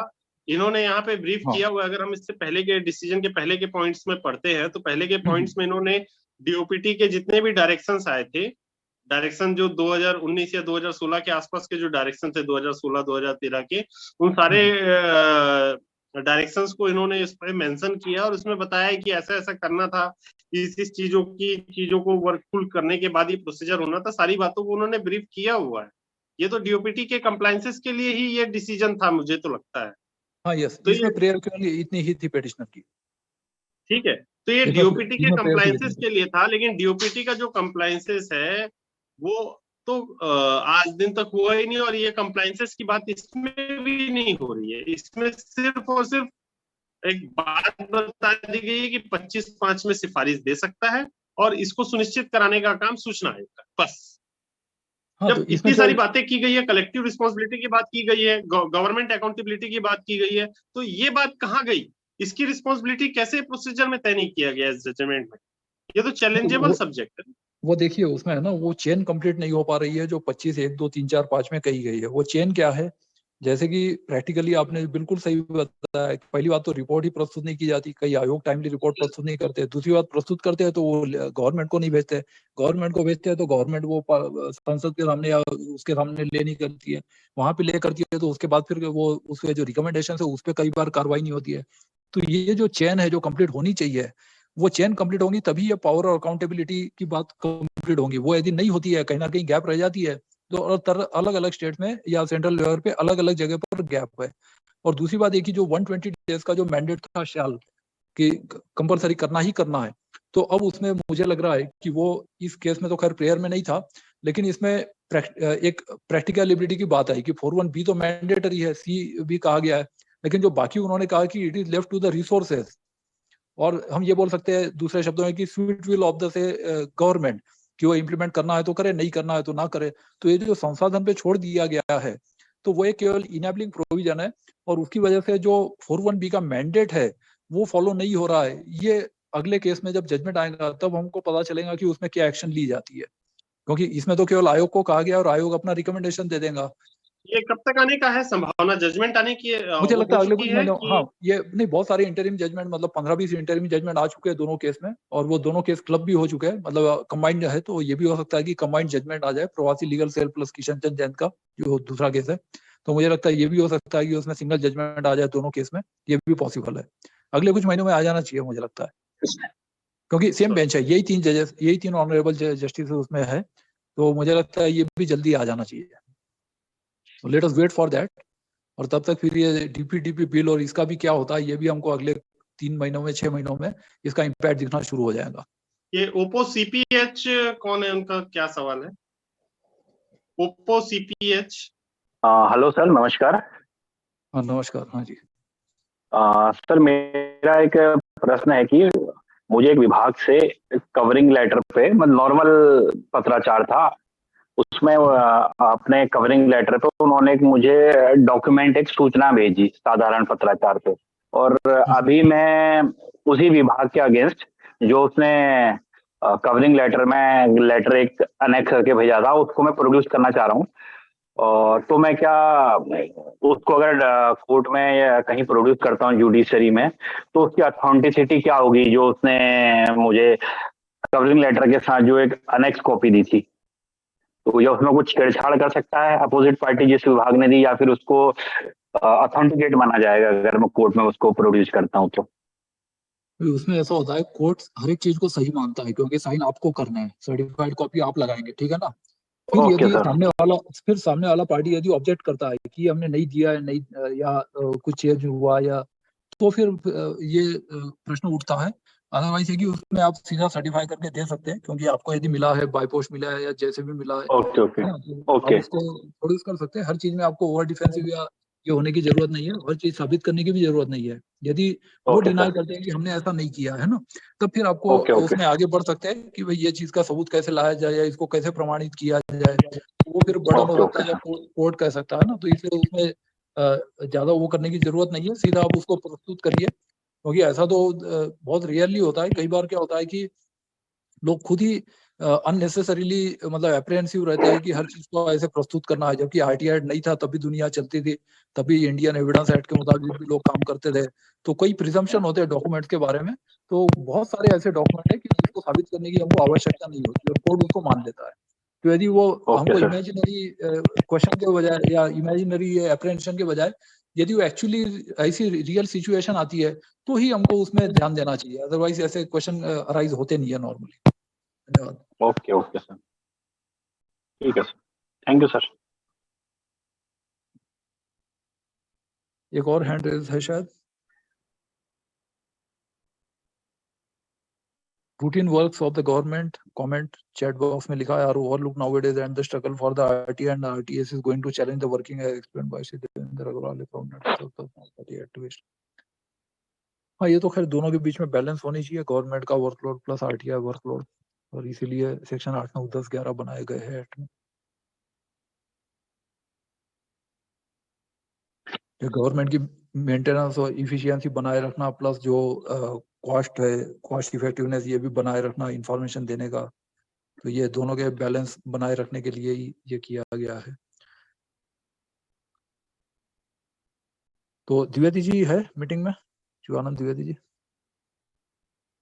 है। महेंद्र भैया का कोई सवाल है? महेंद्र भैया आप अपनी बात रख लीजिए प्लीज। हाँ, इनका भी हैंड रेज है। यस। हाँ, सभी को सबसे पहले नमस्कार सर। मैंने 4 से 5 एक RTI 2019 में जवाब ना मिलने पर मैंने चंडीगढ़ जो अपने CIC है आयोग में लगा दिया, जिसमें 2 में क्या हुआ, 25/5 की इंक्वायरी लास्ट ईयर इन्होंने इंक्वायरी इनके लिए ऑर्डर कर दिए 25/5 के, और आज जबकि 25/5 पे चर्चा चल रही थी तो मैंने अभी जस्ट ऑर्डर देखा, उसमें क्या कर रखा है कि इन्होंने लास्ट मोमेंट पे ये कहते हैं कि हाँ जी उसने उस डेट को आपके आवेदन पे जो जवाब था जवाब दे दिया है, और ये जो हमने इंक्वायरी कंडक्ट की थी ना ये ड्रॉप की जाती है, और आपका जो भी ये जो चल रहा है सेकंड अपील ये डिस्पोज ऑफ की जाती है। तो सर बड़ी मुश्किल से तो 25/5 की इंक्वायरी तक नौबत आती है, और जब सारी के सारी हमारे मुताबिक चलती है, हाँ जी इंक्वायरी कंडक्ट होगी अब तो अच्छा होगा, अब तो अच्छा होगा, लास्ट मोमेंट पे ऑर्डर चेंज हो जाते हैं। अब ऐसे में क्या किया जाए? हाँ, तो ये तो बिल्कुल सही हुआ ना भाई, इंक्वायरी जिस चीज के लिए अच्छी, क्योंकि ऐसा है कि कोई स्टेट तो लगा नहीं कि वो काम अपना ऑफिस का रोक देंगे RTI की वजह से या पर्टिकुलर डेट की स्टेटस। भाई एक काम अधूरा था, उन्होंने अपना काम पूरा कर दिया, आपको सूचना भी मिल गई, समस्या भी हल हो गई, दोनों रिलीफ मिल गई आपको, तो इसमें प्रॉब्लम क्या है? रिलीफ तो मुझे जो सूचना, मैं तो अपील में नहीं गया था, मैं कंप्लेंट केस में था। हाँ, लेकिन जो भी आपका कॉम्प्लायंस का था तो उन्होंने भाई सूचना आयोग तो इस बात से ज्यादा खुश होता है कि भाई चलो डर के मारे थे लेकिन उसने दे दिया तो मैटर सॉल्व हो गया, उसकी समस्या ही हल हो गई। तो 2 साल बाद कोई स्टे तो नहीं, मुझे सर सूचना मिली है। 2 साल तक विलम्ब एक अलग इशू है, काउंट होगा ना। विलम्ब एक अलग इशू है। मैं कंप्लेंट पे गया हूँ।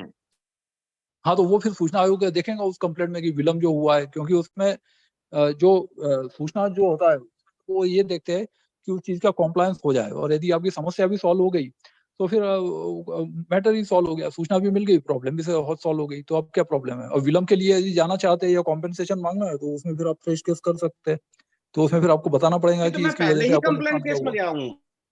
हाँ यस, मैं अपील में तो गया ही नहीं हूँ, मैं कंप्लेंट केस में ही गया हूँ कि इनके जुर्माना लगाया जाए क्योंकि सूचना नहीं दी है, और 2 साल बाद मुझे सूचना मिली, और तीसरे साल में ये कह रहे हैं हाँ जी 1 साल पहले आपको सूचना मिलेगी, अब ये केस खत्म।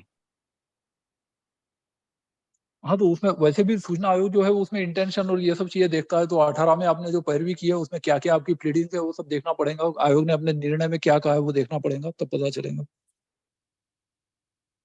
क्योंकि एक ही मैटर यदि कभी कंप्लेंट होता है, फिर कंप्लेंट के बाद अपील होती है, फिर अपील के बाद कंप्लेंट होती है, तो ऐसा री रजिस्टर भी आयोग कई बार कर लेता है, तो उसमें फिर वो पूरी हिस्ट्री देखनी पड़ती है कि एप्लीकेशन से लेके क्या क्या हुआ है और किस किस स्टेज पे क्या क्या हुआ है ना। और दूसरी बात है कि किसी भी मामले में जैसे कई बार लोग बोलते हैं कि हमारे अमुक पत्र पर क्या कार्रवाई हुई, तो विभाग दबाव में आ जाता है, कार्रवाई कर देता है। कोई स्टे तो है नहीं कि विभाग अपना काम बंद करके RTI में स्टेटस रिपोर्ट देगा, तो वो तो अपना बोल देता है कि चलो भैया समस्या भी हल हो गई, पेंडेंसी भी खत्म हो गई, सूचना भी दे दी, तो ये तो दोनों रिलीफ एक साथ मिल गई।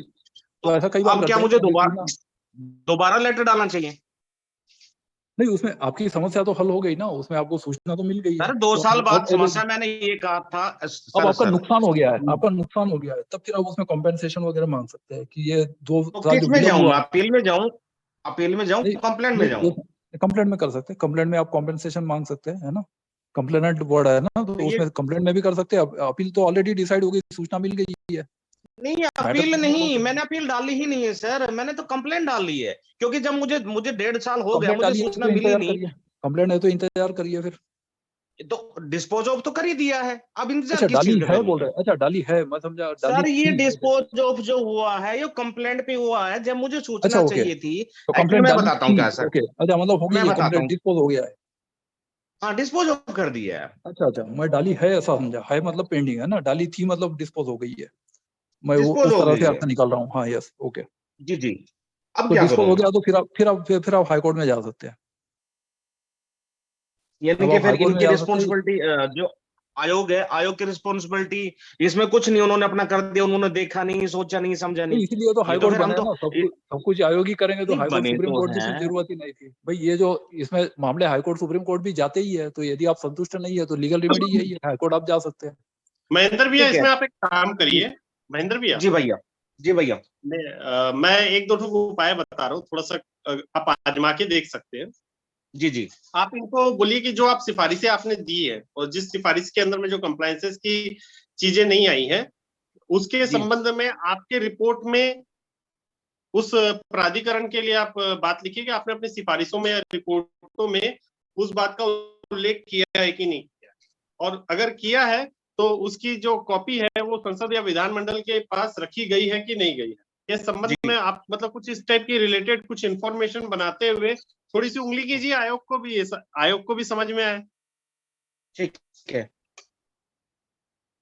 और इनको थोड़ा सा पाठ पढ़ाते हैं। 25(5) का 26 का सेक्शन 26 की आयोगों को पाठ पढ़ाने की जरूरत है, उसके ऊपर पाठ नहीं पढ़ाया जा रहा, और आप जैसे पीड़ित लोगों को ही ऐसे मामले में पाठ पढ़ाने का राइट है। जी हम तो आयोग ही नहीं जाते, 2019 से तो हम आयोग ही नहीं लगा रहे, कोई एप्लीकेशन कंप्लेन ही नहीं लगाते हम तो। बिल्कुल। चलो ठीक है सर, करता हूँ ये मैं। जी थैंक यू।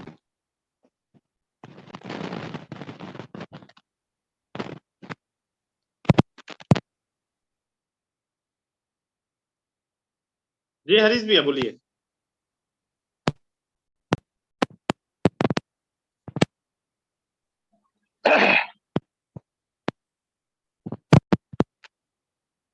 जी भैया बोलिए बोलिए।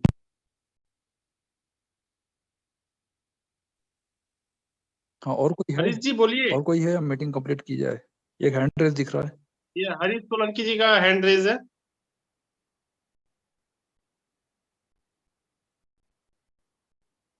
हाँ जी हरीश किसी सोलंकी का जी। कोई हेलो कुछ बोलना चाह रहा है तो हाँ सर, हेलो हाँ जी जी।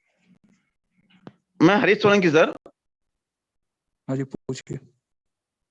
हाँ तो ये प्रियंका गांधी का जो केस था पासपोर्ट जब्त वाला, तो उसमें एक कोई सुप्रीम कोर्ट का बहुत पुराना जजमेंट था, वो उसको बदला गया था।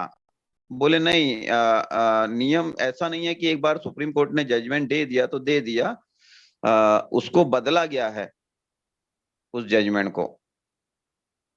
हाँ जी ओवर रूल कर सकते हैं, बोले नहीं, जैसे कि छोटी बेंच का जजमेंट है तो बड़ी बेंच का जज उसको ओवर रूल कर सकता है कुछ साल बाद। जैसे 2 जज की है तो 3 जज की बेंच कर सकती है, 3 जज का है तो बाद में कॉन्स्टिट्यूशन बेंच भी बैठ सकती है। तो पुराने जजमेंट है उसको ओवर रूल किया जा सकता है। ओवर रूल सबसे का अर्थ पहली ये बात होता है, वो प्रियंका गांधी का केस नहीं था, शायद वो मेनका गांधी का केस था। मेनका गांधी केस है, ठीक है। प्रियंका गांधी नहीं है। दूसरी मेनका बात गांधी का ये 1978 का, शायद इस मेनका गांधी विषय का पर केस 1978 था, का है वो वो। इस विषय पर हाँ, केस था कि मेनका उसको बाहर विदेश में जाने के लिए उसके पासपोर्ट की वो खत्म कर दी गई थी, शायद ऐसा वो कुछ उसका, मामला हाँ था। वो उसका फ्रीडम ऑफ तो मूवमेंट उस फंडामेंटल पे राइट वाला मामला था। कॉन्स्टिट्यूशनल बेंच बैठी थी, कॉन्स्टिट्यूशनल बेंच ने सरासर सरकार की उस निर्णय को गलत बताया था, और जो सिटीजन्स के राइट है उसके अंदर में इस तरीके की रोक लगाने के लिए, अकारण रोक लगाने के संबंध में इमरजेंसी के टाइम का है ये, वो दिया। 1978 का जजमेंट है, मेनका गांधी केस का है। 1971 टू 1977 के बीच में मीसा करके जो लॉ था जो उस समय एक्टिव था, उसका मिसयूज से रिलेटेड वो डायरेक्शन था। मीसा जो है ये प्रिवेंटिव डिटेंशन का कानून था, प्रिवेंटिव डिटेंशन का था, उसके तहत में maintenance of Maneka internal Gandhi को सिक्योरिटी एक्ट फॉरेन जाने के लिए 1971। पासपोर्ट का ले लिया गया था राइट्स।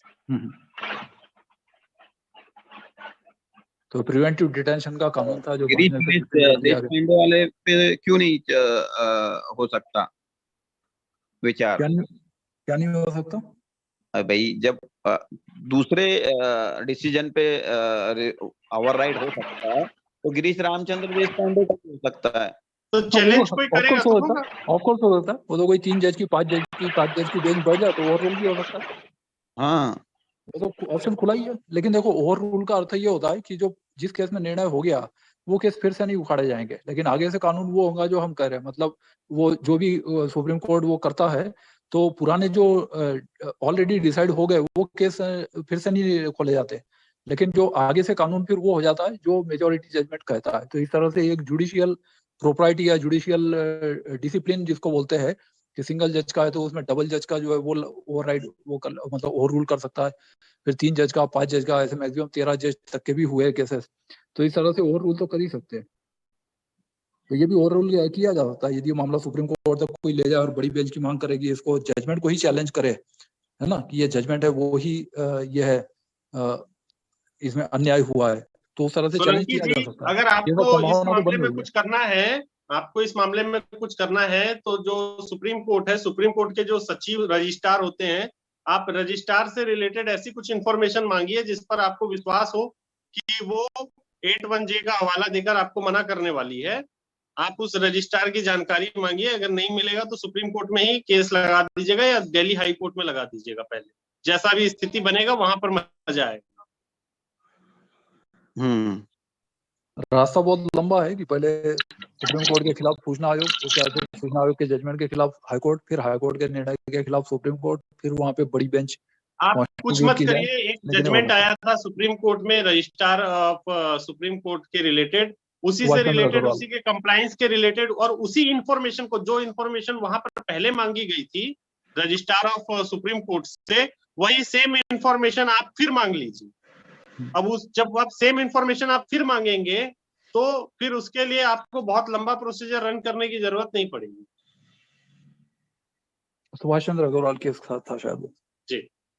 तो जो सुभाष चंद्र अग्रवाल जी के मामले में, जो सुप्रीम कोर्ट ऑफ रजिस्ट्रार के मामले में जो केस लगा था, आप सेम इंफॉर्मेशन आप फिर से मांग लीजिए। इससे दो बातें होंगी, एक तो कंप्लायंस हुआ कि नहीं हुआ ये पता चल जाएगा, दूसरी बात ये हो जाएगी कि उस पर अगर निर्णय से आप संतुष्ट हैं तब तो ठीक है, वो उसी निर्णय के हिसाब से पालना करेंगे, उन लोग आपके साथ भी उसी तरीके से डील करेंगे जो ऑर्डर हुआ था। और अगर आप उससे वो नहीं है तो आप सीधा उस कंप्लायंसेस को चैलेंज कर सकते हैं सुप्रीम कोर्ट में। उसके लिए आपको आयोग जाने की जरूरत नहीं पड़ेगी, क्योंकि आप, लेकिन अब तो 81J ही बदल गया, अब तो एब्सोल्यूट एग्जम्पशन है। 81J है तो बिल्कुल अब तो क्लॉज ही बदल गया। 81J की परिभाषा को ना मैं आज नहीं जानबूझ के छेड़ा, क्योंकि आज बहुत लंबी मीटिंग हो गई थी, 1 बज गया था।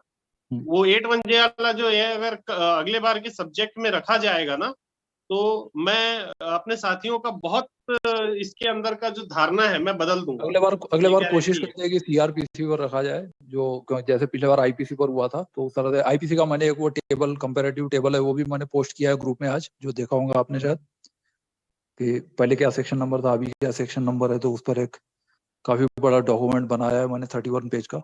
ठीक है, वो जैसा भी रखा जाएगा, हाँ, तो अगले हो जाएगा या उसके आगे हो जाएगा, जब भी आएगा अगली बार क्या टॉपिक रखना है, साथियों को उस पे हम वो कर देंगे। हाँ, यस। बल्कि जो 81 ये जो डीपीडीपी एक्ट है वो भी बिल से थोड़ा अलग है। बिल जो था वो 30 सेक्शन का था, अब 44 सेक्शन हो गए हैं। तो डीपीडीपी एक्ट पर भी चर्चा अलग से हो सकती है। हाँ, यस। तो उसमें इस पर भी टॉपिक रखा जा सकता है, तो देखेंगे अगले हफ्ते। जी कोठा साहब, आप कुछ बोलना चाह रहे हैं? नमस्कार सर, हमारा सिविल सप्लाईज कॉर्पोरेशन का कल मेरे का फर्स्ट अपील का हियरिंग है, उसमें सुप्रीम कोर्ट का जजमेंट के लिए बारे में बता सकते हैं क्या? सेक्शन 41B का मामले का भी है उसमें। आपने सूचना क्या मांगी थी सर? सूचना क्या मांगी थी? मैं वो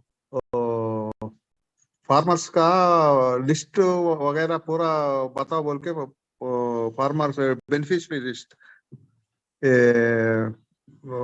पैडी परचेज करते हैं ना, MSP मिनिमम सपोर्ट प्राइस के लिए।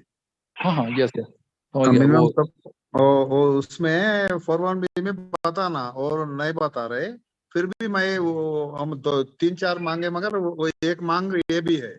ठीक है, पर्टिकुलर तो डिटेल्स ऑफ बेनिफिशरीज की बात है यहाँ पर।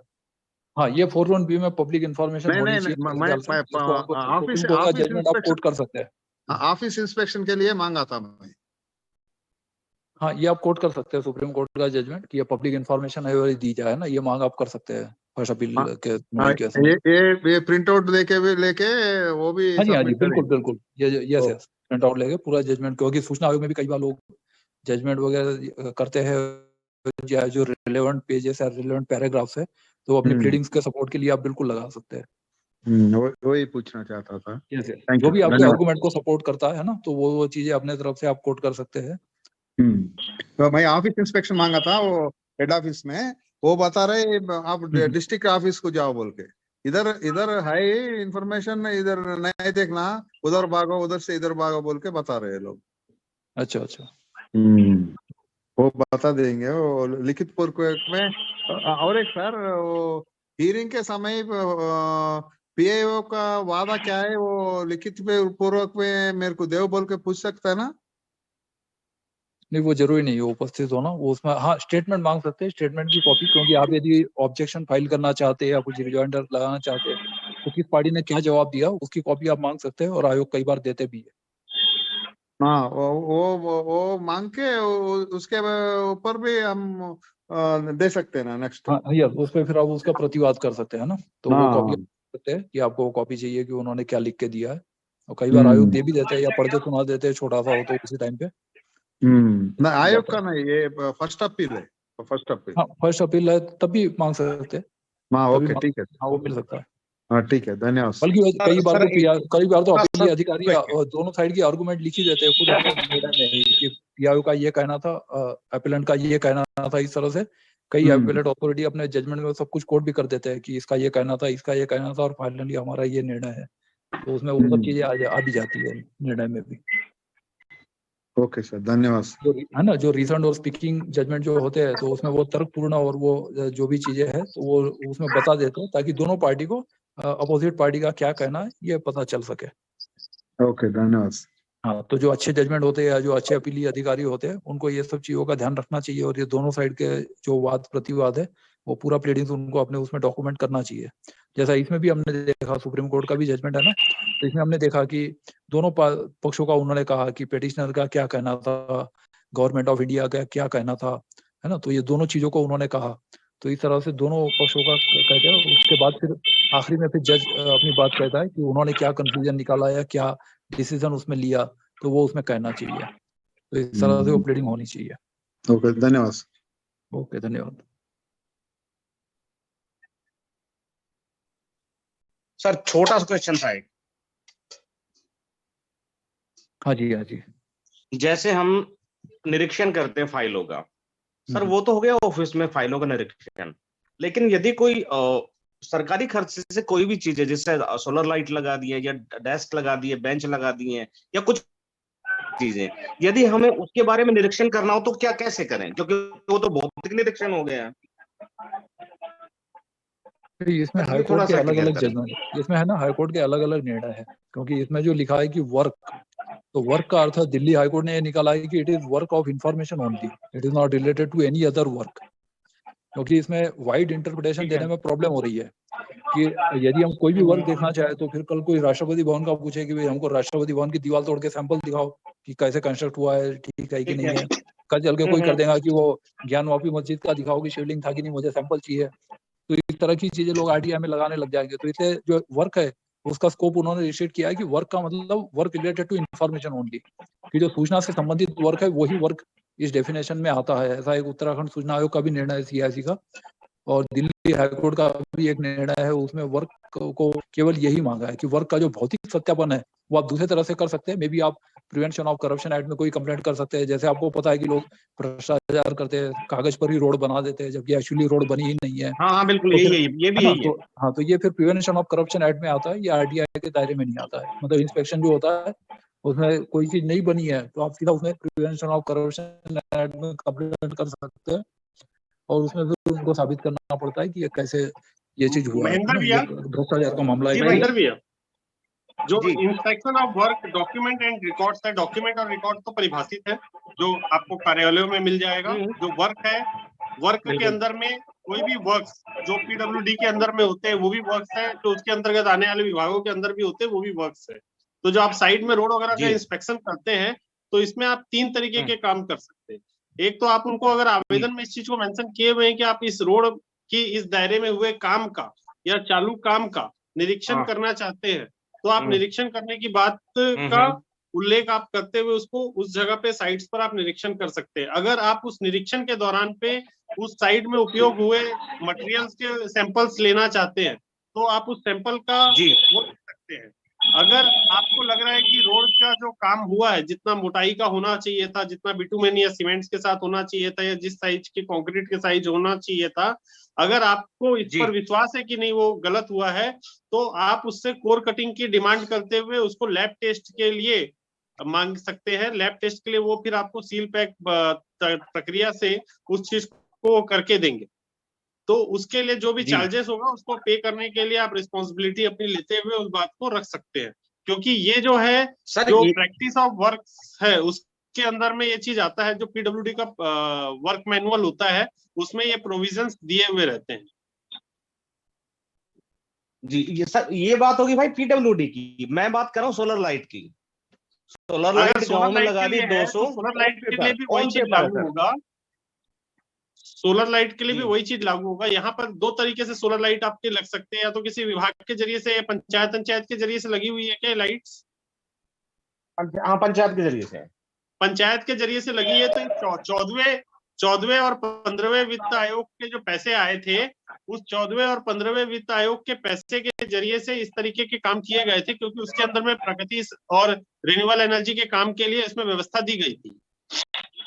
इसके अंदर में 2-3 हजार रुपए से लेके 7,000 रुपए तक की जो सोलर स्ट्रीट लाइट थी वो 25-25, 30-30 हजार रुपए में लगाई गई है, जिसका आप देखोगे तो ना तो आपको बिल मिलेगा, तो आप उसमें जो डिमांड कर सकते हो वो डिमांड ये कर सकते हो कि आपके गुड़गांव में नेशनल सोलर एनर्जी इंस्टीट्यूट है, ठीक है, उस गुड़गांव में ही आप नेशनल सोलर एनर्जी इंस्टीट्यूट में उस जो स्ट्रीट लाइट लगाया गया है उसको जांच करवाने की आप मांग कर सकते हो। उसको आप अलग से कंप्लेंट्स के दौरान पे रख सकते हो, या फिर जिस वेंडर ने लगाया है उस वेंडर की सबसे पहले उस सोलर स्ट्रीट लाइट की जो लैब टेस्ट रिपोर्ट है, जो कि NABL एग्रीगेटेड होनी चाहिए थी, उसको आप मांग सकते हो, क्योंकि बिना NABL aggregated solar street light को लगाने का प्रावधान ही नहीं था।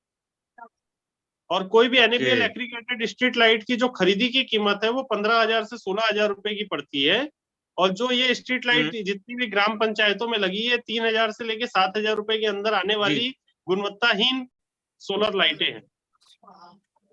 और भुगतान जो हुआ है वो 25-25 या 30-30 हजार रुपए तक हुआ है। तो आप इस प्रक्रिया से उस पे जाइए।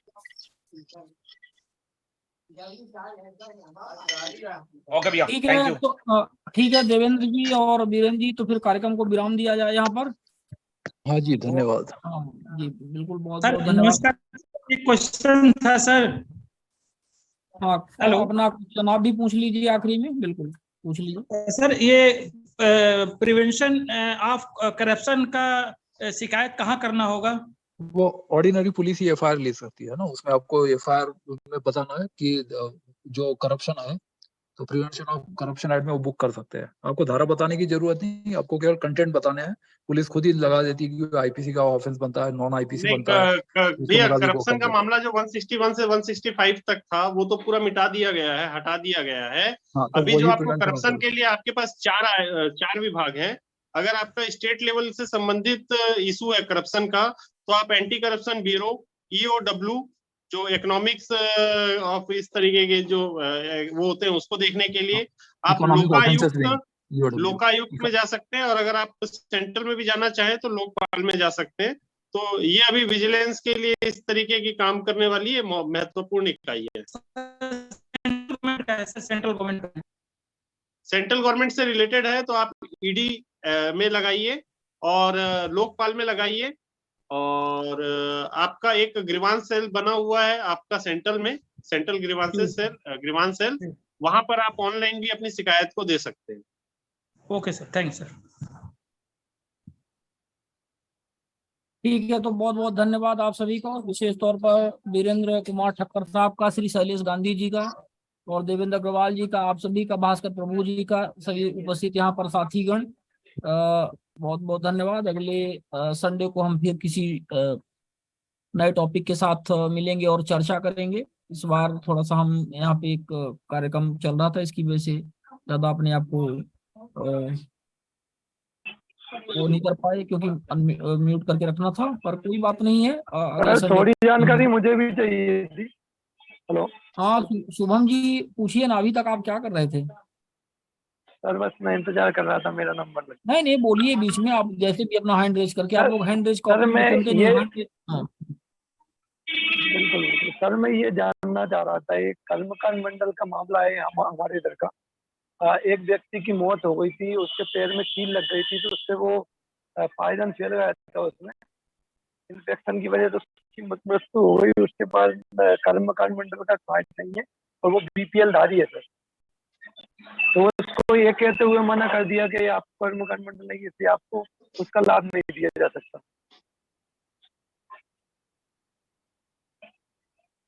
वीरेन जी इनके प्रश्न का भी जवाब दे दीजिए।